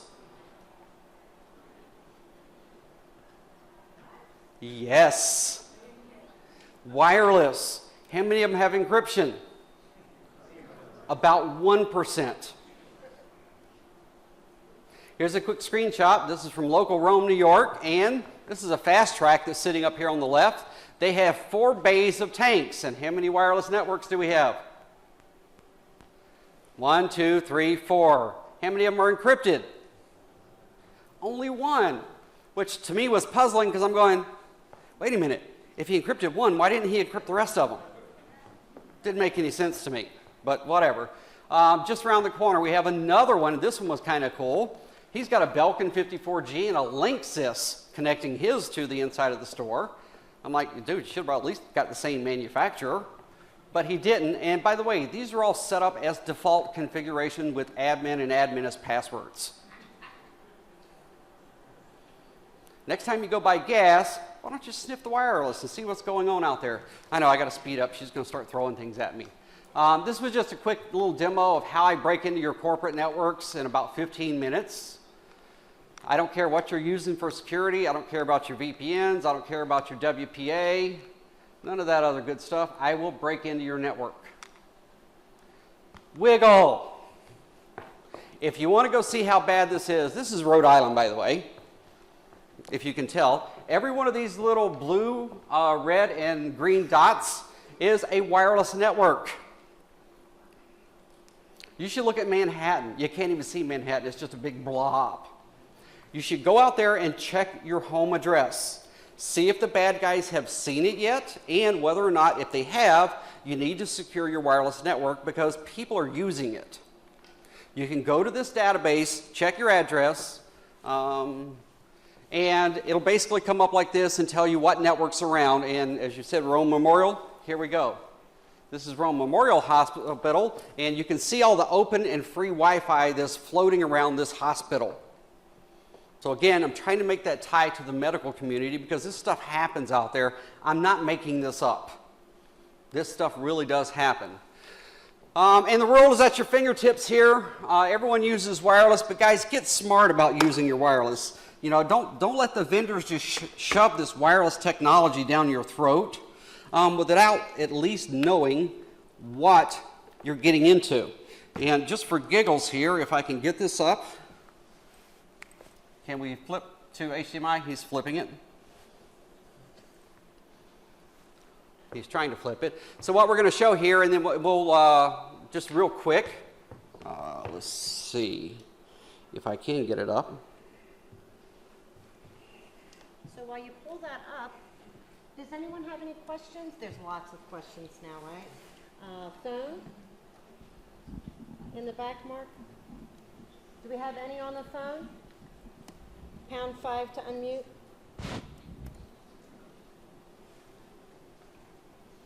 Okay, so just real quick, nobody had questions? Oh, there's a question in the back. Oh, okay, I'll get to you in just a second as I'm bringing this up. If I can click because I can't see my screen. Okay, so Matthew, turn your phone off. RK Knapp, anybody know him? RK Knapp, anybody? Anybody? Okay, he's floating around, maybe some of the guys outside. Whoever's named is just iPhone, and whoever named their star is cool. I like the star. At least I can't tell. That's you? Cool, all right. So I can at least tell you who you are. But remember what I told you about how this replicates networks and everything that you've seen, or it's seen. These are the networks that it's seen since we've been sitting in here. And as I can go through here. Spring Hill, that was me because I was on their networks last night. If you go through here, oh, there's the University of Helsinki. Who went there? Somebody did. You're going to start seeing, I guarantee you, some of your home networks are on here, some of your places you've been, whether it's a hotel, because what you don't understand is all these devices store this information, and they're constantly probing for it. I could very well click that top button on Karma and tell it to go, and it's going to jump up and say, hi, I'm Deetra's network, and your phone is going to connect directly to me, and I can do anything that I want to your phone. It thinks it's a trusted network. So you got to be careful. There is no such thing as free Wi-Fi. Know what you're doing when it comes to wireless, and I didn't even get to RFC or NFC and RFID. They're just as bad. Any wireless technology, wireless is what, guys? This is what you got to remember. What is wireless? It's broadcast. It's a broadcast medium. Walls, ceilings, glass does not stop the signal. That's what you need to understand when it comes to wireless. So if you don't want people getting on it, don't put it on a wireless network, because I'm telling you, it's trivial to pull this data off of there and to get into other networks. Okay, who had a question? Very quickly. I think at last count I had like over 30 some passwords, because they all have different criteria, different number of characters, this and that. And I was writing them down like everybody else does, and then I was keeping them on my phone because I always have my phone. So how do you get around having access to your passwords but not putting it out there for people to get? Well, I tell you what, if I can answer that, or if anybody else in here can answer that, we would become very wealthy. Because there really is no stock answer for that. You can write them down, you can put them on your phone, you can do whatever you want to do. It's going to get compromised at some point or some level. There's password safe programs that are out there. They're actually pretty good, but until you forget the password to that one. It sounds like a few people have had that happen. I know I have. So there's not a good answer for that, and that's part of the issue. Me personally, I write them down, I put them in my safe at home. And if that means I got to drive home, open my safe, look in there, okay, there it is, boom, go back to the office. That's the best way I've come up with being able to manage that problem out there. And it's just, again, if you can come up with a better solution, please let me know. Anyone else? Yes, ma'am. It is not in airplane mode. So you could still break it? Absolutely. Even though it's in airplane mode, what it's going to prevent, it's still looking for signal, because you still have to be able to make 911 calls and all that other good stuff. So technically, I can still get to your phone. It's a little bit harder to get to it when it's in airplane mode. The best thing to do is turn it off, like physically turn the device off. Anyone else?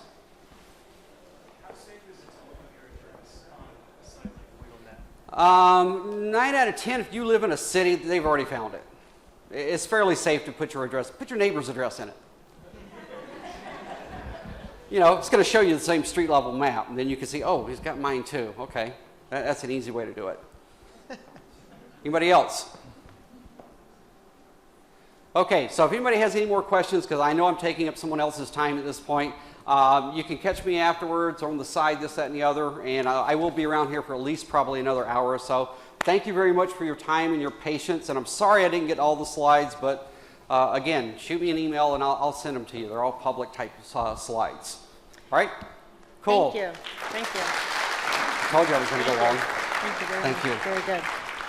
All right, so very quickly, before we all break for a 10-minute lunch, and then we're going to meet with Nicole Bucala. She is from RSA, and she's going to be talking to us about authentication, assurance with videos and so forth, so it just keeps getting better. I do have a question for Tim. I want you to mull this over and maybe come back to us at the end of the forum, or maybe even later. But I'm not sure if every one of you happened to notice this past weekend on some of the 2020 television shows and so forth, that they're coming out with cars that does not need a driver, right? Quite frightening that GPS is going to be able to drive you to and from work without you touching the steering wheel. So every one of us knows that that's driven by a computer. That's another area that truly Yeah. we need to stop, because we're not just talking about privacy or security, we're talking about safety. So now we open up another plethora of things to think about, right? So Well, yeah, I everyone was heard about waiting the for big you to bring that Chrysler up. hack. The big Okay. Chrysler hack a couple of months ago, where the guys took over the Chrysler, made it spin Right. around, go in the ditch. Yeah, I know those guys. We were at Black Hat and we were talking about this, but we do a lot of research in what's known as CAN bus technology, which is the car automotive network. We do a lot of government stuff in that realm as well. So the government is trying to address some of those things, but we all know the government's a day late and a dollar short when it comes to stuff like this. They're, Well, we're they're trying the to catch government. up. We're the government. I'm sorry. Okay. If you don't want to hear the We're truth, the don't call me government. down here, because I'm going to tell you the truth. All right. So it's just one of those things. They're trying to look at it, and hopefully we'll get there. But the hackers are always a step ahead. Okay, very good. All right, see you all in 10, and then we'll have some closing remarks and 2 awards that are going to be given out today. Thank you.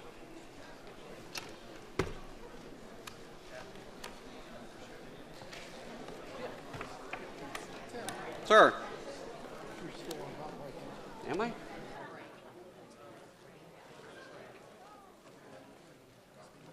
Well, I know that, but this is the way I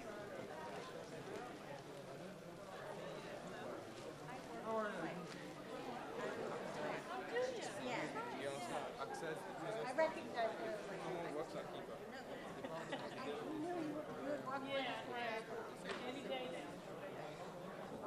Well, I'm up here on Tuesdays, and last week you could tell that she was in so much pain with her back. Yeah, she says she's still having a lot of pain. She does better when she gets up and she's trying to work a little bit more. Well, that's what they were telling her. She went to the big, you guys had your meeting last night? Oh, yeah, I didn't go. She loved it. She went. She still went. She went to the Ravens game last Sunday, and she went to the Orioles game. So she's trying to stay good. My daughters do any day. Ah, so she went to the game. She went, yeah. See, She's she still could always trying. have the baby at the game. Yeah, yeah. Probably going to the big Tron, That's it. No, but that's good. Yeah, She's good not- to keep busy. Yeah. She's figuring out how to adapt. Yeah. Because if you just stop everything, Yeah. then it makes it really hard to get back into life. Yeah, and she's very fit, so I think she'll be okay. But I just want to be done. I'm ready for the big event. Nice to see you. Well, you know what makes it hard too is it's not one of those things that you can plan, in most cases, a specific day. Yeah, so that's exactly what she said to me last night on the way home from the event. She said it's the biggest thing in my life that I can't plan it. Right. I mean, you can have stuff packed, you can do whatever it is that you want. Kids are going to come when they're going to come. This is your first? Yeah. Yes. Yes. Yes. That's always a cool thing. So how've you been? I'm okay. How are you doing? Good. Good. Good. So, when are you here? What do you, I'm never here for Dickens. I'm here for networking events. I'm here once in a while because somebody will let me come have lunch with them, or and most of my customers are contractors. So, the contractors are your customers. So, what do you do? What I do primarily, I feel like I'm on my phone. What I do primarily is help my customer with their CMS footprint. So how to get into CMS, how to improve their footprint, how to understand the CMS culture, the CMS characters. I do some red team, pink team, that kind of thing, proposals. So really just helping the customer. So, if I'm a contractor that wants to be in, Yeah, exactly. In some cases, they want me to do introductions. That's really hard. The CMS people, as nice as they are, they take a good job of come in and bring information. Although again, emphasizing that we'll Dan Kane is more progressive than you. Yeah, Brian Hempel is very progressive. He's one of the group directors. Yeah. So that's primarily what I do. But once they find out a little bit about CMS, it's pink team, red teams, helping with proposals. And there are enough tracks like BBC has task orders, even ESD has track has task orders, the old legacy stuff, the new stuff. So I don't work 40 hours a week by any means, but it's enough to keep busy and stay involved. So you hang your own shingle then, you're not really attached to it. Right, exactly. Yeah. I mean, I was exclusive with one contractor on Spark, but you kind of have to be for different strategy. You can't do that with multiple companies. But like I said, said I can stay in swim lanes and not do any kind of competitive. Yeah. So it's nice. I enjoy it. Do you ever get the,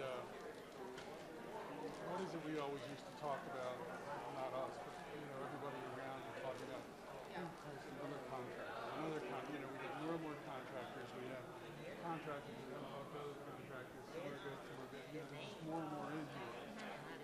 There was a whole big push around, why don't we bring the level of competence of the feds up to a level where we can minimize the conflict. So we know that's not good. Right. So does it ever grab you sometimes? I mean, they're in here for the money. They're in here for getting what they want to get. You're sort of an intermediary. I'm sort of an intermediary, yeah. But you'd be surprised. There are some want to be bought by a big company. They want to be, hugely wealthy and that kind of stuff. But yeah. I forget what they were giving us in terms of statistics. Contractors who really do buy into the mission, the big mission of accountable care. I got that. Yeah. What But most of them, the little. They were saying about for every one fed, there's like 20 contractors. We heard this morning that this numbers have gone up. It's 5,000 federal employees and 130,000 contractors. Just for CMS, yeah. And their pay scales are a whole lot different than ours, and usually You see higher. a lot of things along the hard way too, like the whole part of the dilemma for those bringing up healthcare.gov was, CMS was designated as a sustainability. And CMS is not staffed or trained or paid to do that kind of work. And I think if we had faced that earlier on, a lot of it was I mean, Henry Chow, I got run over by a train as far as I was concerned, that whole thing. I mean, I kept hearing him, everybody else had a different perspective, but I mean, I kept hearing him like crying wolf, hey, and the White House was saying, because I was connected to the OC part of communication and how they were working with the partnerships. Right. Marketplace. Got to come up, it's got to be up by May. Yeah, that's Schneider, Tony Trinkle. Yeah, I lost it. He's Is a he here contractor. today? No. Yeah, he's at IBM. No, I mean, we lost, yeah, I mean, he stayed away for a year, and then all of a sudden he was at the front door one day. I was going to, I'm going to with that voice. Yeah. How are you doing? Yeah. Monique Otterberg is at IBM too. Smart people, they find their ways. This isn't the only game you're seeing. Oh yeah. But I mean, it's good to have this as a grounding so that stuff like you're doing. It's amazing. I mean, I have not, it certainly is not 40 hours a week, but all of my business comes from LinkedIn or things like this. I pass out a few cards and people call me because I haven't had to do the pushes much at all. You have CMS in your profile, so they're going to call you. Well, I've heard that, and I've often wondered because people would leave and then all of a sudden they're with a contract. I mean, do you remember Dennis used to work in OIS down there with us? Dennis? Skinner? Yeah. Did he leave? He's with a contractor. Oh, really? Okay. Oh, yeah. I saw him at Panera not too long ago, but okay. He was working over in one of the industrial parks Yeah. over here. Well, I had lunch last Friday with Mel Broussard. I don't know if you remember. Melvin, he ran probably over 100 panels how to evaluate technical proposals. He's going to be hugely popular because people want to understand that. How do you staff them? What do you do? And he'll have to be careful the first year or so, but there's so much value in it. Julie Bond. Julie Bond is a She's cognizant over day. here down, and there's about 3 or 4 people that I've worked with that have gone. Yeah.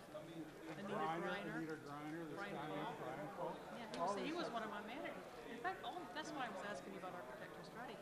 Most of my guys that were my managers when I left, Brian Paul was my architectural manager. Ron Copper was my budget manager. I think he's gone. He's gone somewhere Ron's on a else. detail over at CMMI. Okay. He was up there where he was with Lauren Howell. Yeah. Reorganization. Right. And this woman, Cheryl Powell, is now where Laurie is. Okay. So that group is the IT budget. And he was looking for a happy $100,000. So he's over at CMMI on a big ship now. Okay, I think Lori Madden was on the detail with Nile. She's still with Nile. She's still with Nile? Okay. Yeah, I'm not sure in what capacity, but she's sort of like disappeared. But I knew that's what she wanted. Yeah. But dude, people are moving all over the place. Yeah. Around, I sent Bridget a little ping too to see if I could see her today. I think she's still working did. Faradini. Oh, yeah, she's up in Yeah. the CIO's office. Yeah, she was there with Aaron Colgan. Yeah. And I think Aaron's now over at CMMI, yeah. So, I mean, everybody's sort of like spreading out. But, oh, yeah, Bridget's still. I thought, I was interested in working with Bridget at one time when Tim Love was up there. Yeah. But, Bridget's now too. Yeah, I'm not sure how her group seems to be shrinking. Well, I know some of them she went to was Liz formed, Hanley. yes. Well, when Liz Hanley took over the HR, Yeah. the reorg, what is it? Office of, I don't even It's know. like human capital. Yeah, yeah. And OOM split up. Yeah, Liz Hanley's over there. Susan Hill, who was my boss, she's over there with Liz Hanley. Oh, she is, because I noticed that, what's his name? Walter. Mitten Yeah, was now you're acting with. right. Yeah. Susan went on a 6-month detail to work with Liz Hanley on some Tiger Team stuff. Okay. She is scheduled to come back in January. So are these people unhappy that are doing details, or they just want to do something different for the most part? It depends on who it is. Okay. You know, Susan just wanted to do something different. Yeah. But again, she's on the podium. You know, she's just trying to run against the wishes. So you're in I'm in OEI. Fatima's, I'm in Fatima's group. side. Okay. I've been trying to get Fatima to become a secretary, but we haven't connected. She's been gone for the last week down at the Brookings Institute. They had Constitution trained. Hi, how are you? Remember Scott? Yeah. She was down there. Susie Butler, Cheryl Powell, a lot of managers up in my area down there at Williamsburg. Enjoying life, you know. Okay, good. But, maybe she'll call me when she gets back. Yeah, I talked to Scott Shippey once in a while. Yeah. He seems, a few people left OTS and went up there, and a lot of them just kind of scattered. Jonathan Smith, who wasn't with OIS. He was CM, wasn't he? He was CM. Yeah. He and Scott Shippey now are the same. He's the booth director and Scott's the deputy. Yeah. And Roseanne. they do a lot of project management, right, with Cap MS and all that? Yes. Performance measures, Yes. I'm not sure which group does more of the Cap MS. It might be Will Dawkins. Do you remember him? I know Will, yeah. Okay. So we just had a meeting where they had the IT group giving us some insight to some system that they're really trying to push. You know, that will do all this stuff and incorporate CapMS into it. Okay. And, generate dashboards. Do you feel like OTS and OEI are cooperating? Because that was always a problem in those days. The original OEM and OIS at the time. Well, nobody really understood OEM well. I mean, Mark Loper was here and he was trying to get it up and it was. Remember that big BPA they put up at sweeps time when Fish was here, and they got all those contractors in here? I think it's evolved since it was OEM. And yes, we are working better. We're working on provider communications better. So it's really OSM, OTS, and OEI working together. Well, that's good. Yeah. A lot of the folks that were there when we were here, that are all in group levels now. Kathy Carter always was, but John Evangelist is group director. Mark Hogel's now in the They're all involved in these sorts of things, And I think they're working better with Niles' office too than others. Well, I don't know who works better with Niles' office, but nevertheless, because he's just hard to work with. But he's a superstar in the industry. I mean, out in the industry, he's a superstar. So he could just walk out of here. Oh yeah, absolutely. I sort of wish he would. Anytime he's a you roadblock. go to a meeting, I mean, that he's there, people swarm around him. He's a rock star. At Data Palooza, he was probably the most popular individual there. That's amazing. I mean, he's done well. Yeah. But he is so hard to deal with in terms of people that he deals with. Is he condescending there? Totally. I asked him to be in my connection, on LinkedIn. I had to ask him twice, and he finally accepted it. But it was like, he would talk to me at meetings, but I just couldn't get to know him. No, he's just so totally. I mean, he's real smart. He really knows how to play things. And and I like him as a person because when we were doing the OEM, I did 3 offsites with Mark Loper. He was there. He was always the lightning brand. He was the lightning rod. But I liked it, because he stimulated things. He was smart. He was making sense. But it was more of kill him and then we'll move on. As opposed to how can we work with him and that kind of stuff. And Mark Loper's doing independent consulting. Well, I think he might be with a little company. It's kind of independent, yeah. Mark gets He doesn't, he never really got into he wasn't a fighter. No. No, he never really got. He was always, Then it gave me Sally Goodburn, when she came back. And Sally was a nice person. She was never a leader. Right. And then he wasn't. Marianne Garland's buddy just chewed the hell out of her. Debbie. Different Kelly. yeah. Well, last I heard about Sally, she had gone downtown to work for CISO or something. She did. That's she had that position, executive on the loan or whatever, and she took the SES position. So even though I'm EASG for the last 2.5 years last year, I could never become an SES. Because she encumbered it. Well, how many years were you in this agency? I was only a Fed at this agency. It was 9 years. So I did 9 years. Before that, I was 14 years at this. So I've kind of been in the business for a long time. I remember. Yeah, I remember when we worked together and we were giving backgrounds and stuff. And Yeah. But it's good. I mean, it sounds like it's working out. It is, yeah. And I got the grandchild coming, so that'll be fun. That's really good. I was talking to my sister the other day, and I told her, I said, the weather's been really rainy, and I said, haven't had quite as much business. And, Spark, the big IDIQ, got submitted in August. I said, I haven't had quite as much work as I'd like. She said, enjoy it. Because when the grandkid gets here your whole life. Yeah, but it'll be safe. Yeah, I think so. Next time I'll see you, you'll be running down the NCR with one of those fish things. That's right. So are you guys out actually, I look at your strategy sometimes, and of course I look at ONC strategy and, how to keep track of all that stuff. Are you guys getting some buy-in? Michelle Snyder, that was that possibility of that? Or what you guys are trying to do? No, we're not getting It's almost like over there, do that. We don't need to. the only one that we can really point to is Dan King, who literally had their own strategy. They had contractors come in and develop their own thing, and then we try and grab onto them. And there was no Walter. And Walter really got his attention, so he and Derek and Beth, they really have swung around. They started using our construct, the 4 phases of the stuff, and they're great. Maybe they should present it at the contractor meeting. They should do it. I mean, Dan Kane is the superstar in terms of leadership and strategy as far as we're concerned. But as far as everybody else, it's sort of an uphill battle. And I had umpteen fights with Susan about this as we go back and forth. Saying, quit falling on your sword on something that's going to just kill you. Let's work on the operational ways. It's me, my consultant background. So I want to go and let's help people do whatever it is they need to do, which will get us a foot in the door. And I'm an OD guy, so the ultimate goal of OD is strategy. So I mean, if I can get in the door, you've got a problem. You've got an organizational issue. You're being reorganized. You have bad management. You have staff issues. You don't know how to manage it. I get called in. When I get my foot in the door, so we're going to work towards strategy. For them, they won't even know. I don't think it's strategy. Strategy doesn't mean shit. It's not going to help you.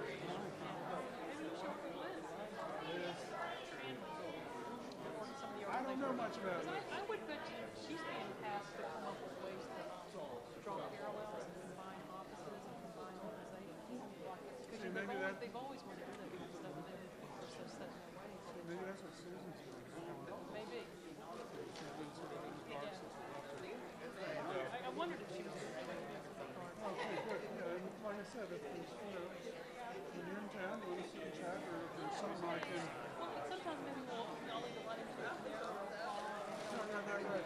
That's fun to see a lot of people. And if there's a connection I can help with, if it's for somebody reputable, all I've dealt with is shitty firms. I've got such a bad taste for some of the contractors we've had to deal with over in OES and we can't get rid of them. I mean, once they're on, they're there. If you've got somebody that's good and you're trying to make things. Yeah, we've dealt with it. No, No, I haven't dealt with, I haven't had them as, interactive there, but eGlobal Tech has been a word, a name running around.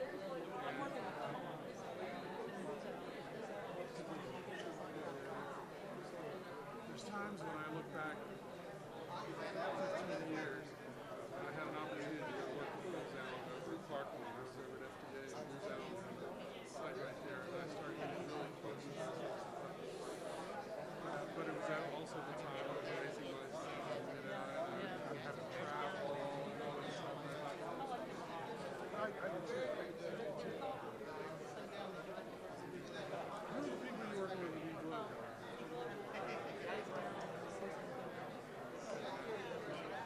Because I'm trying to remember who it was. We had worked with a group of folks that Dan Prime, who used to be the I think eGlobal Tech was our support there. They were good, but that's the same group.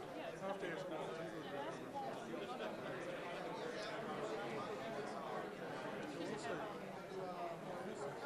All right, well, listen, I'll let you go. Okay, good to see you. Congratulations on your grandchild.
Everybody make it back? Yes? Okay. So I understand at I finished up the last session with giving you a 10-minute lunch forgive me, that wasn't I did not give anyone a 10-minute lunch. I misspoke there. But I do want to introduce our next guest. Forgive me, Nicole. Nicole Bukala? Exactly. Ah, right, okay. So she's going to be introducing, she's from RSA, and she's going to be talking about the authentication assurance and has a great video to share with you. And those that are not in the room yet, we're just going to go ahead and get started, Nicole, because they're going to filter in as you talk. That's great. And then we'll have a Q&A at the end. That's great. All Thank right, you so much. Thank you, everybody, very much for having me today. It's a real pleasure to be here. So today we're going to be talking about authentication assurance. So what is authentication assurance other than two big words that begin with A? It's about making sure that you are who you say you are, and you are who we think you are when you do something at work on a digital device. Authentication assurance relies on three pillars. A people pillar, which basically means that people are behaving in appropriate and secure ways. A technology pillar, which makes sure that your enterprise has the right security controls in place on the IT side. And thirdly, a process pillar, meaning that everyone is following the right processes to make sure that there are no breaches. And with only two of the three pillars, you won't have a secure enterprise IT environment. So I'm going to make this a little bit interactive, and I want everybody to take about 5 to 7 seconds to count up how many online accounts you all have. This is personal and at work, but just think for a second and count up all your online accounts.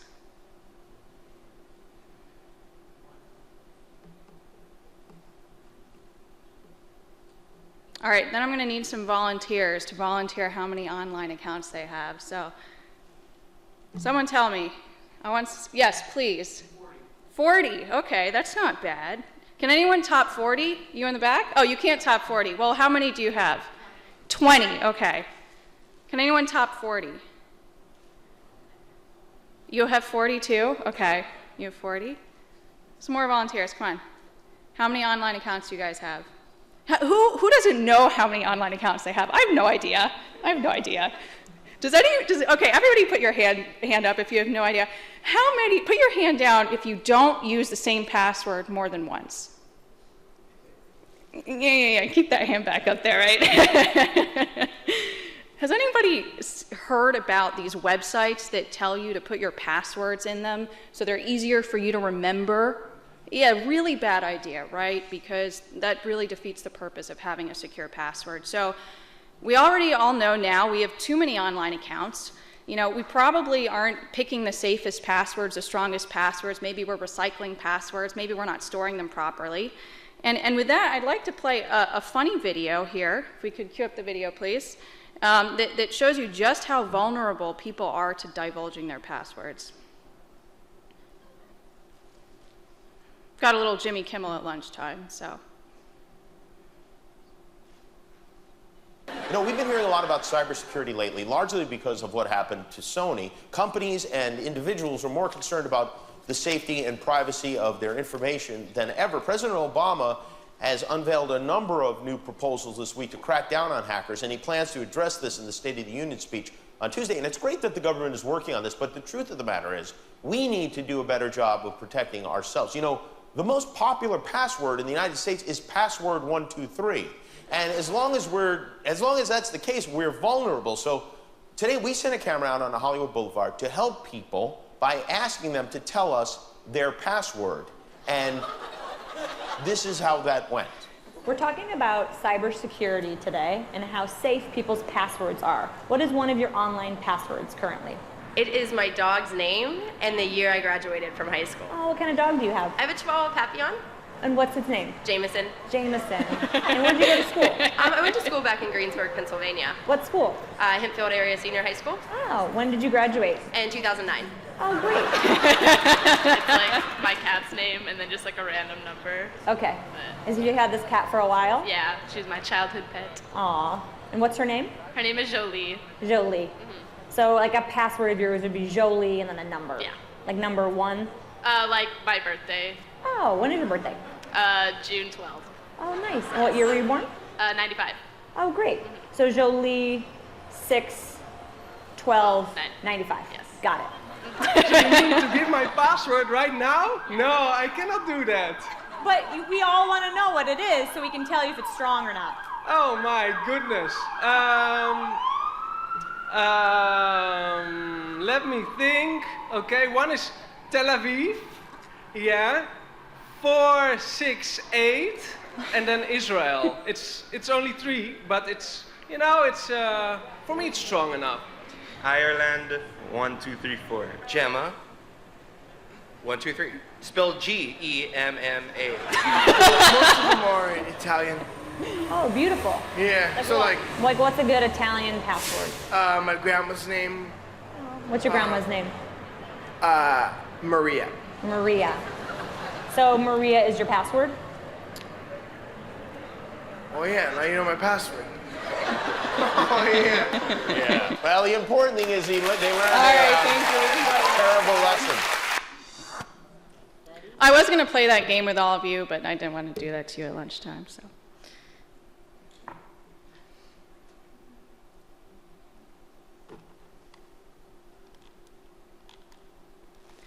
Great. So here we have a graphic of multiple employees that are using different devices to do their work, and they're able to do so because a lot of data is on the cloud. So again, I'd like some volunteers. Tell me what comes to mind when you think of the cloud and enterprise IT. I want to see some hands. FedRAMP. Very good. FedRAMP. What else? What does the cloud enable? Mobility. Very good. What else does it enable? What does the mobility enable from a business standpoint? I'm sorry? Continuity of operations, yes. Scalability, very good. I'm sorry? Okay. Sharing, yes, it does. Sorry. Anything else? Storage, very good. So I think what you guys are all getting at is that it can lead to significant cost reductions and improved efficiency. It's resource sharing, outsourcing, remote access. You can offshore, bring your own device. So, you know, the enterprise doesn't have to pay for your device potentially. There's automation, virtualized computing. Employees can work anywhere from any time. Oh, that's great for an enterprise, right? Software as a service. Well, there are all these amazing opportunities that the cloud offers, but at the same time, we're all here today because we know that there's also a different security risk associated with using the cloud and mobile devices. So, to sum it up, what we know is going on today is that the number of users requiring access continues to grow dramatically, as does the number of applications and data resources for which access must be managed. But more frequently, right, these resources are shifted from being located on-premise to located on the cloud. And users, again, are using not just corporate-issued PCs, but potentially their own personal mobile devices to access enterprise information. And so information security teams, well, they're responsible for ensuring the security and compliance of user access, but they can't really control these multiple devices that are out there. And so this presents a really unique problem that everyone is grappling with to solve. And more information security teams are becoming responsible not just for internal users, so direct employees, but also for external users, so partners and contractors. Many companies, they don't investigate the IT systems of contractors or partners unless the contractors or partners actually access the company's own IT system. So for example, if you contract someone to do some consulting work and you're sending them information, but you don't know what their systems look like. They could be accessing your confidential information on a mobile device, on a laptop, and you have no clue what sort of security they've put in place. And so many times companies don't realize that they should have done an investigation or specified parameters until there has been a problem. So all of these logos up here are from hacks that hopefully everyone in the room is aware of and is aware of the gravity of these hacks. They were all perpetrated because someone's user credentials were stolen. Sometimes this was an employee's credentials, sometimes it was an IT employee's credentials.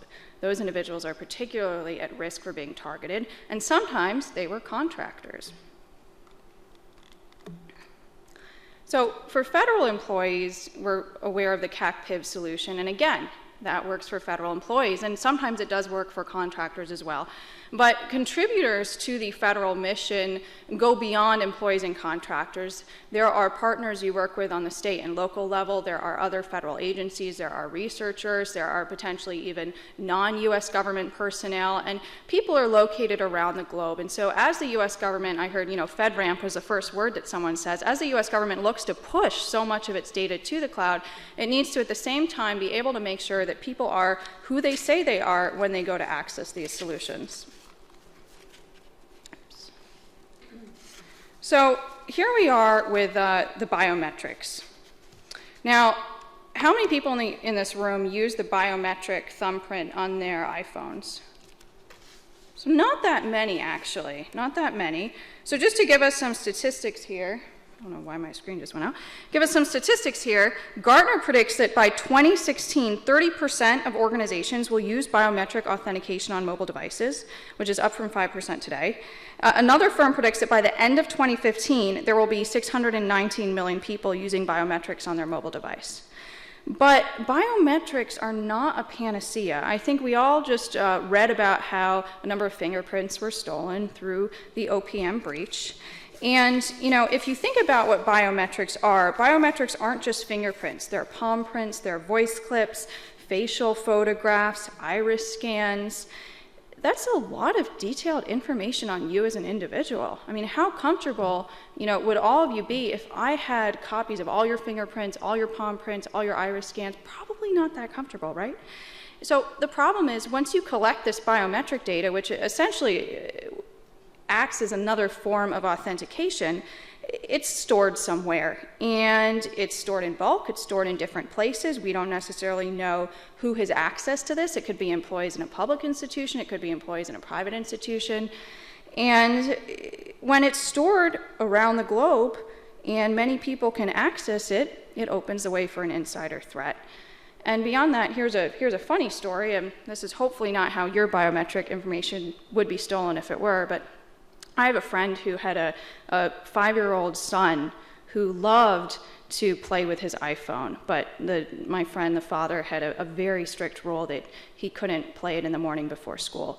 And so my friend awoke one morning and his hand was dangling off of the bed like this, and his son was dangling his finger on the phone. So you may not be able to fool your 5-year-old son either.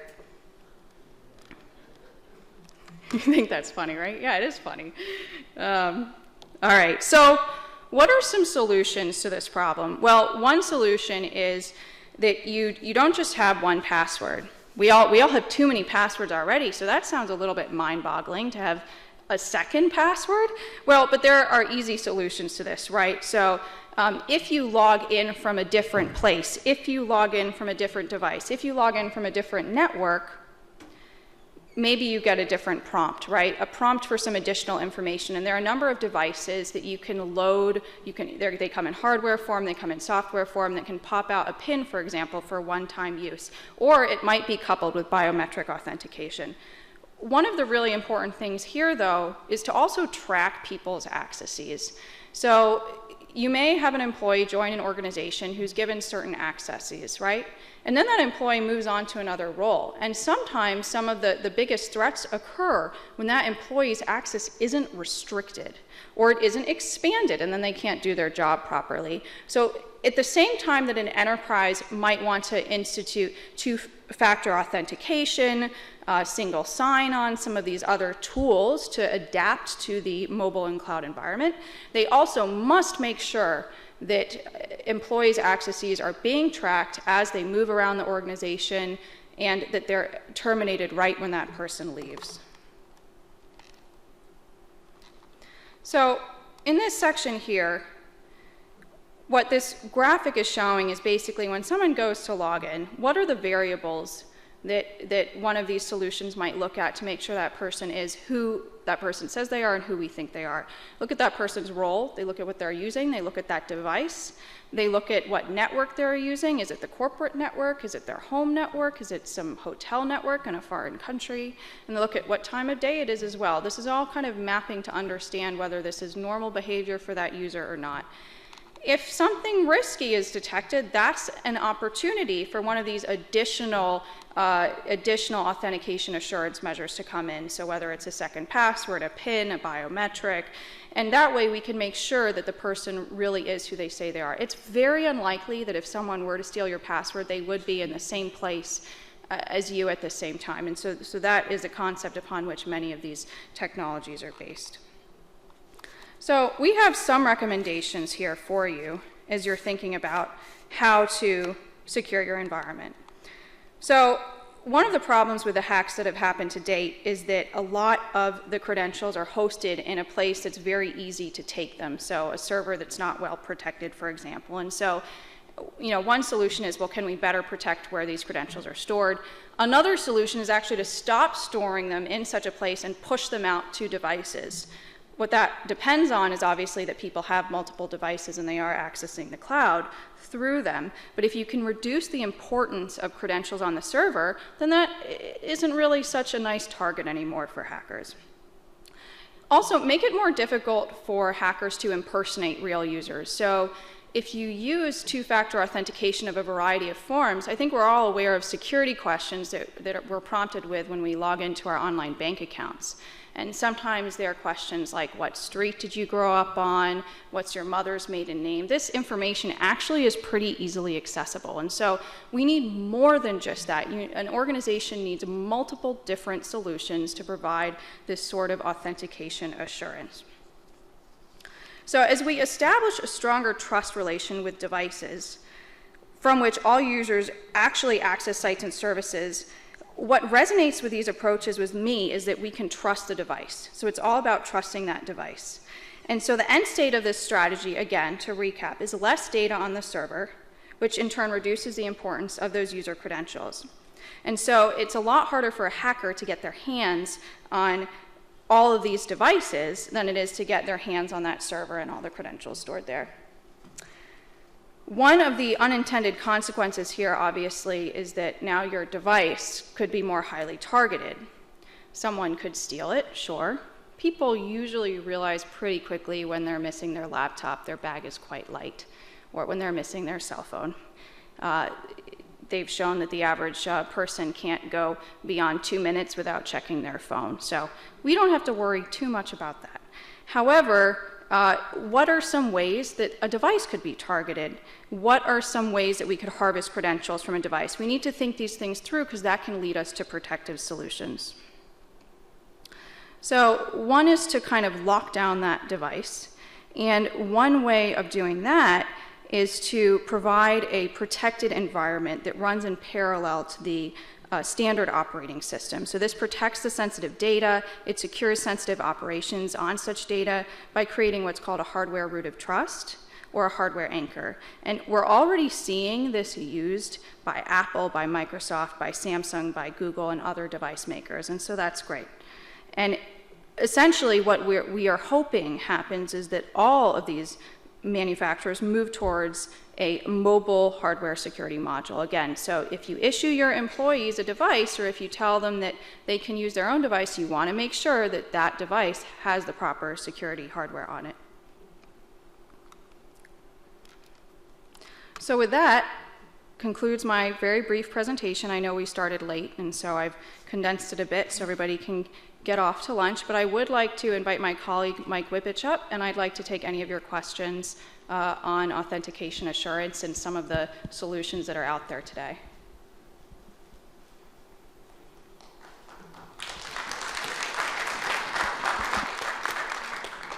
I know there must be some questions. Yes, please.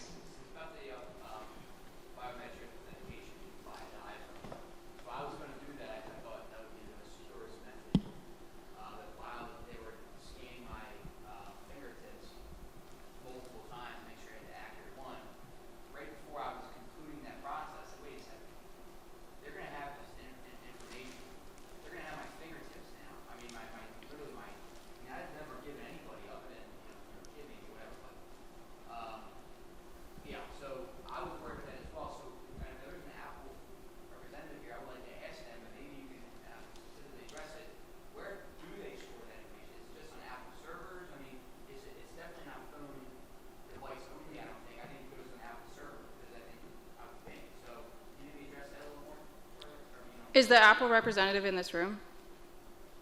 I can't speak to where, I've not worked at Apple. I don't know where Apple precisely stores the credentials, but I think you're definitely thinking along the right path there. You're asking the right questions. I mean, I can tell you that I skipped the biometric authentication on my phone myself for that same reason. And the Android has an option where you can get your retina scan. I believe, I could be wrong, it's Right. So that's also surrender data, so I presume maybe they're storing it well. Okay. Right, and obviously the issue there is if someone were to steal, scans of your iris or your fingerprint, then for any application or device where you're asked to provide biometric authentication, it's just not good enough anymore because someone else has access to that data and can provide it, just like if someone knows what your maiden name is or your mother's name or the street you grew up on or the name of your first pet, then it's useless. So that's why biometric authentication is useful in some situations, but it's not enough. Yes, please.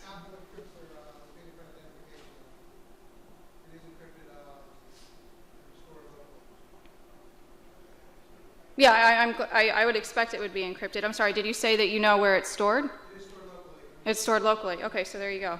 That's good.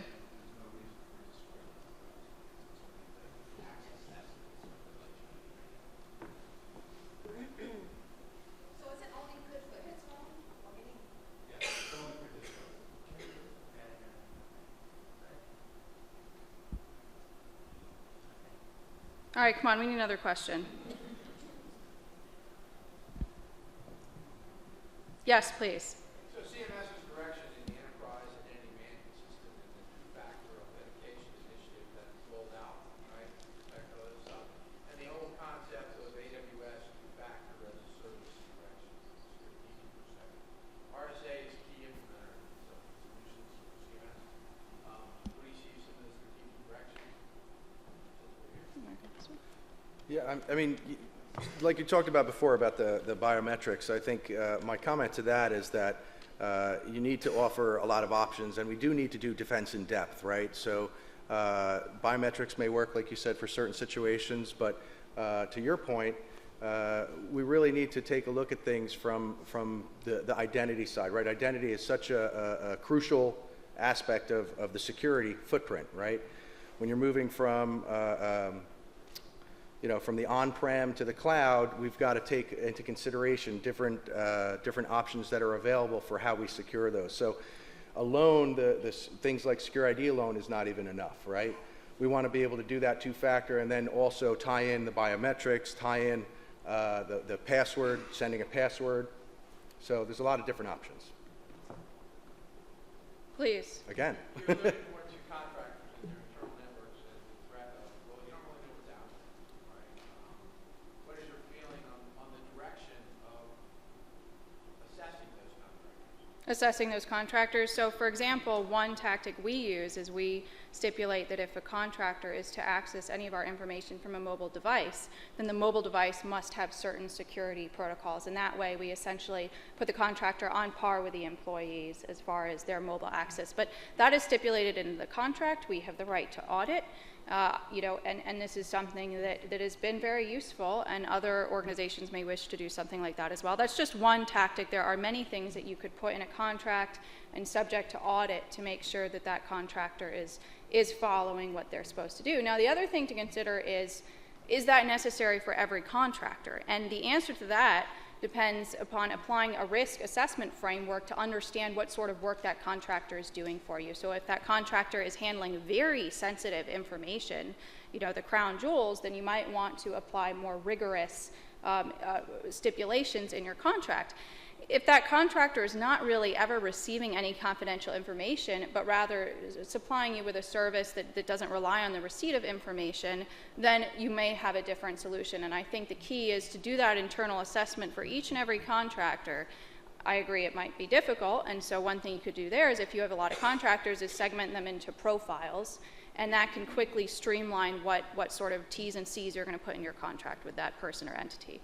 So that would, to your point, and I think that ties directly into the levels of assurance, right? Depending on, the type of network that you're coming in from and the type of network and information that you're trying to access, there are different levels of assurance defined by NIST as far as what type of strength needs to be associated with that type of access. So again, you need to be able to have those different levels of assurance and be able to have different authentication mechanisms. In some cases, the secure ID, that might be enough for what you're doing, all the way up to, I believe, assurance level 4, which requires tie-in to PIV-CAC type authentication along with two-factor as well. So, really, I think one of the other important things to just realize is that because those identities are so important today and such a targeted area, for the hackers to come in and use as a leverage point to get inside your environment, the days of kind of building out like, hey, I need to figure out my identity solution, and then somebody coming back afterwards and saying, oh yeah, so what kind of security did you put in that, right? Those days are gone. I mean, you have to look at a solution that really ties security in from the start, right? It's part of the overall solution. One of the things that we recommend also is something that we refer to as kind of continuous authorization, right? So you let somebody in your network, and at some point, we all know this, somebody can do a man in the middle, they can do all different types of attacks where it's no longer just that individual on that connection. Someone else is riding that connection in private behind it, unseen, and doing malicious activities. So being able to continually identify and say, hey, this individual normally has this type of behavior and is now doing something unique and different that they've never done before, we need to be able to monitor that and be able to pull that into the alerts of the people doing those audits. So I think that it all ties together. It's another important aspect of the approach that you're going to need to take going forward. Yes, please. So CMS, CDM, task order 2 and 3, since you brought up inside threat, is rolling out OPMs, reallocating budget for investment in those task orders. What do you see CMS is leveraging, and how do you see RSA taking advantage of that? And then where do you see how they're going to leverage the additional task orders? So there's an emerging market out there that you may have heard of called the user behavior analytics market. Sometimes it's expanded to the user and entity behavior analytics market, and it ties directly into event monitoring as well as authentication assurance. So, for example, if you log in here and then suddenly you log in from the West Coast, that's a little odd, and so one of these technologies would pick that up. If an entity suddenly lights up on the map, one of these technologies would pick that up. Now, these user behavior analytic technologies depend on the ingestion of log data, which again monitors some of these events, which is what the IT security teams are looking at day in, day out. When you couple these new types of technologies with authentication assurance and with event monitoring, you can both prepare and prevent a detrimental event from happening, but you can also respond much more quickly. You don't need to wait for intellectual property to be stolen and damage to be done, but you can see that someone is looking around the network, has stolen someone's credentials, is trying to plan an attack or gather information. And it allows a much better response time. And so this is a technology that, again, is an emerging technology that integrates directly with the technologies we're talking about today, and that is one potential solution. You have anything to add? Yeah, just the whole aspect of behavioral monitoring, I think, is crucial, because especially when you're talking about people accessing from the web side, web front end, no matter what kind of website. I mean, look at a website. You go to, for example, you go to a Sears website, you go to a retail website. There's a specific pattern of behavior those millions of users hitting that site will exhibit. They all go in, they look at an item, they look at the price, they may stay in a specific area of interest, tools, or bedding, or whatever it is, but they'll stay in a specific focused area, look at their price, and move on. Versus now somebody else coming in and going in, seeing an item, looking at the price, seeing the next item, looking at the price. That continues to go on, and clearly there's somebody else doing kind of a screen scrape, a competitor looking at their pricing model and trying to sell it for $5, $10, $20 less and create an automated process, right? For the same thing, when you go into healthcare, people exhibit a specific pattern of behavior. I go in, I log in, I hit my landing page, I go in, I go ahead and look at maybe my benefits, I maybe make a claim, etc. But when somebody else exhibits different behavior, they may come in and they may go straight to claim data. Well, how did they do that? They clearly circumvented the logic of the website, or they used some tool via a command line tool which doesn't which hits a back door basically. So these are the types of things that behavior, when a user comes in, that you need to be able to see along the way as well, because it's an important part of the identity process. And I think just to add to that, it gets back to the first part of my presentation where I said you need the people, the processes, and the technologies. And I think people are an enterprise's first line of defense against an attack. And so the first thing that employees and contractors need to have happen when they join, especially a government organization, is to have training on where not to store your password, on how not to go on Jimmy Kimmel Live and be charmed into divulging what your grandmother's name is. You know, and to use different passwords, even if you have a lot of online accounts, or maybe you shouldn't have so many online accounts. Maybe they're not really necessary, and you can get the value you need out of your activity online without having that online account. These are all things that employees need to have training on. They need to be told once, they need to be told again. And if an organization doesn't do that, then just purchasing technology and putting processes in place is not really going to be a complete solution. Any final questions for us? Okay, well, thank you very much for having us today. Thank you. All right, thank you, Nicole. Now I'd like to go ahead and invite Tom Shankweiler. I know everyone knows that name, right? He's going to come up and give a quick presentation to two ISSOs for us. Tom, let me hand these to you.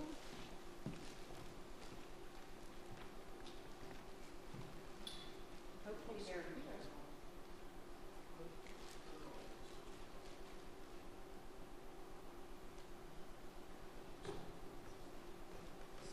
That's great.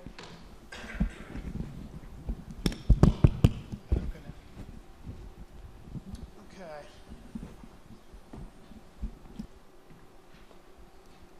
So thank you. I would like to take just a moment to present two awards to our information system security officers. And if you know Jessica Hoffman is one of our cyber risk advisors, or CRAs. And a few weeks ago, we had an opportunity to ask all of our CRAs to nominate an information system security officer that has kind of gone above and beyond in this last 6 months. And we wanted to take an opportunity to recognize them here. And we want to establish a pattern of doing that at all of our forums in the future. So I'm going to, yours is Gordon. So I would ask, is Gordon Snyder online? Is he on the phone where he could unmute for a moment? And I would also ask if Doug Margouche, his manager, would come forward for just a moment. Is that you, Gordon? They would hit *5 or #5 to unmute. #5. Okay, so Gordon, he got the information this morning that he was going to be an award recipient, and unfortunately he was ADS today, so his manager, Mr. Doug Margouche, is here today to accept this honor on behalf of Gordon. So thank you very much.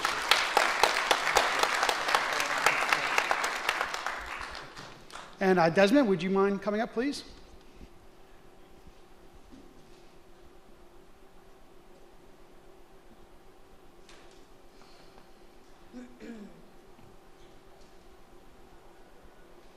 So if you know me, you definitely know Desmond Young. If you don't know, his favorite joke is, I'm ready to unplug somebody. Who's going to be first? So he has recommended Mr. Frank Schreibman as the ISSO award winner.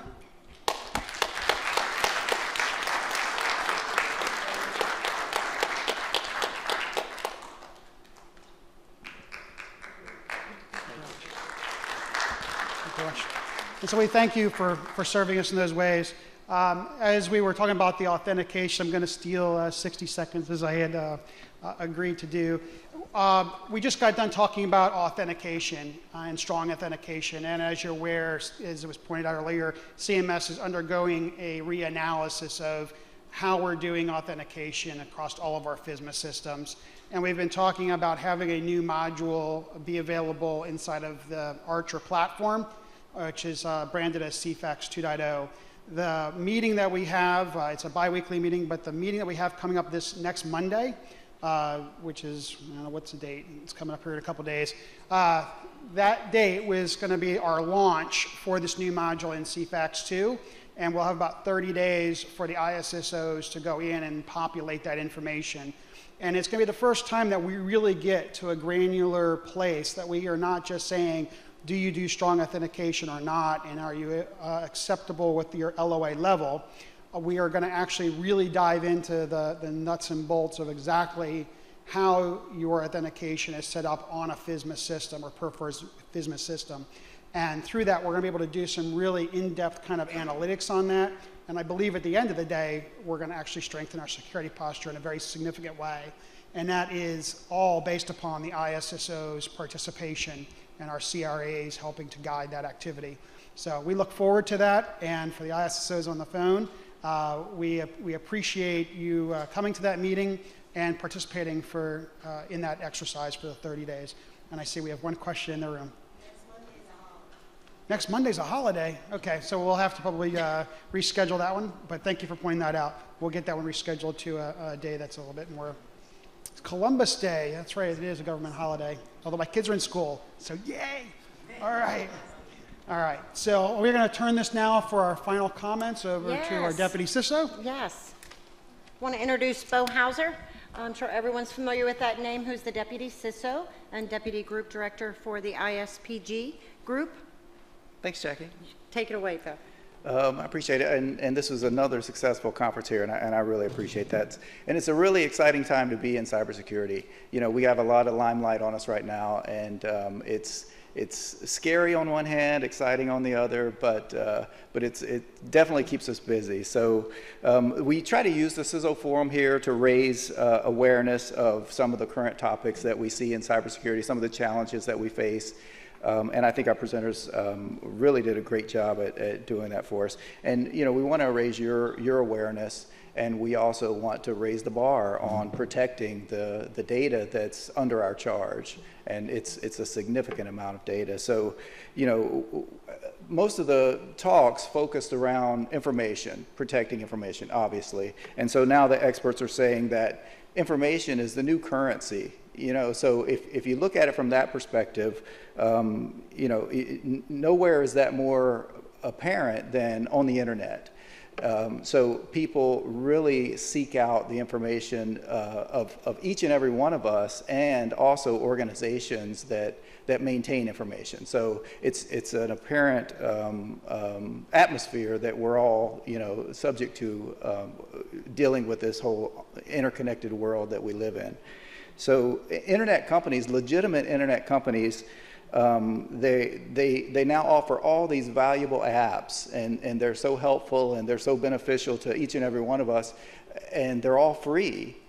So how are they making money? You know, they offer all these great services for free. So the notion is that if we're not the consumers, we're the product. So these companies offer all these great apps because it allows us to engage them, and the byproduct of that engagement is all the details of our lives. So Google and Facebook and Instagram and all these great companies, they collect the information on each and every one of us as a point of business, and they figured out how to monetize that data while offering all these services to us for free.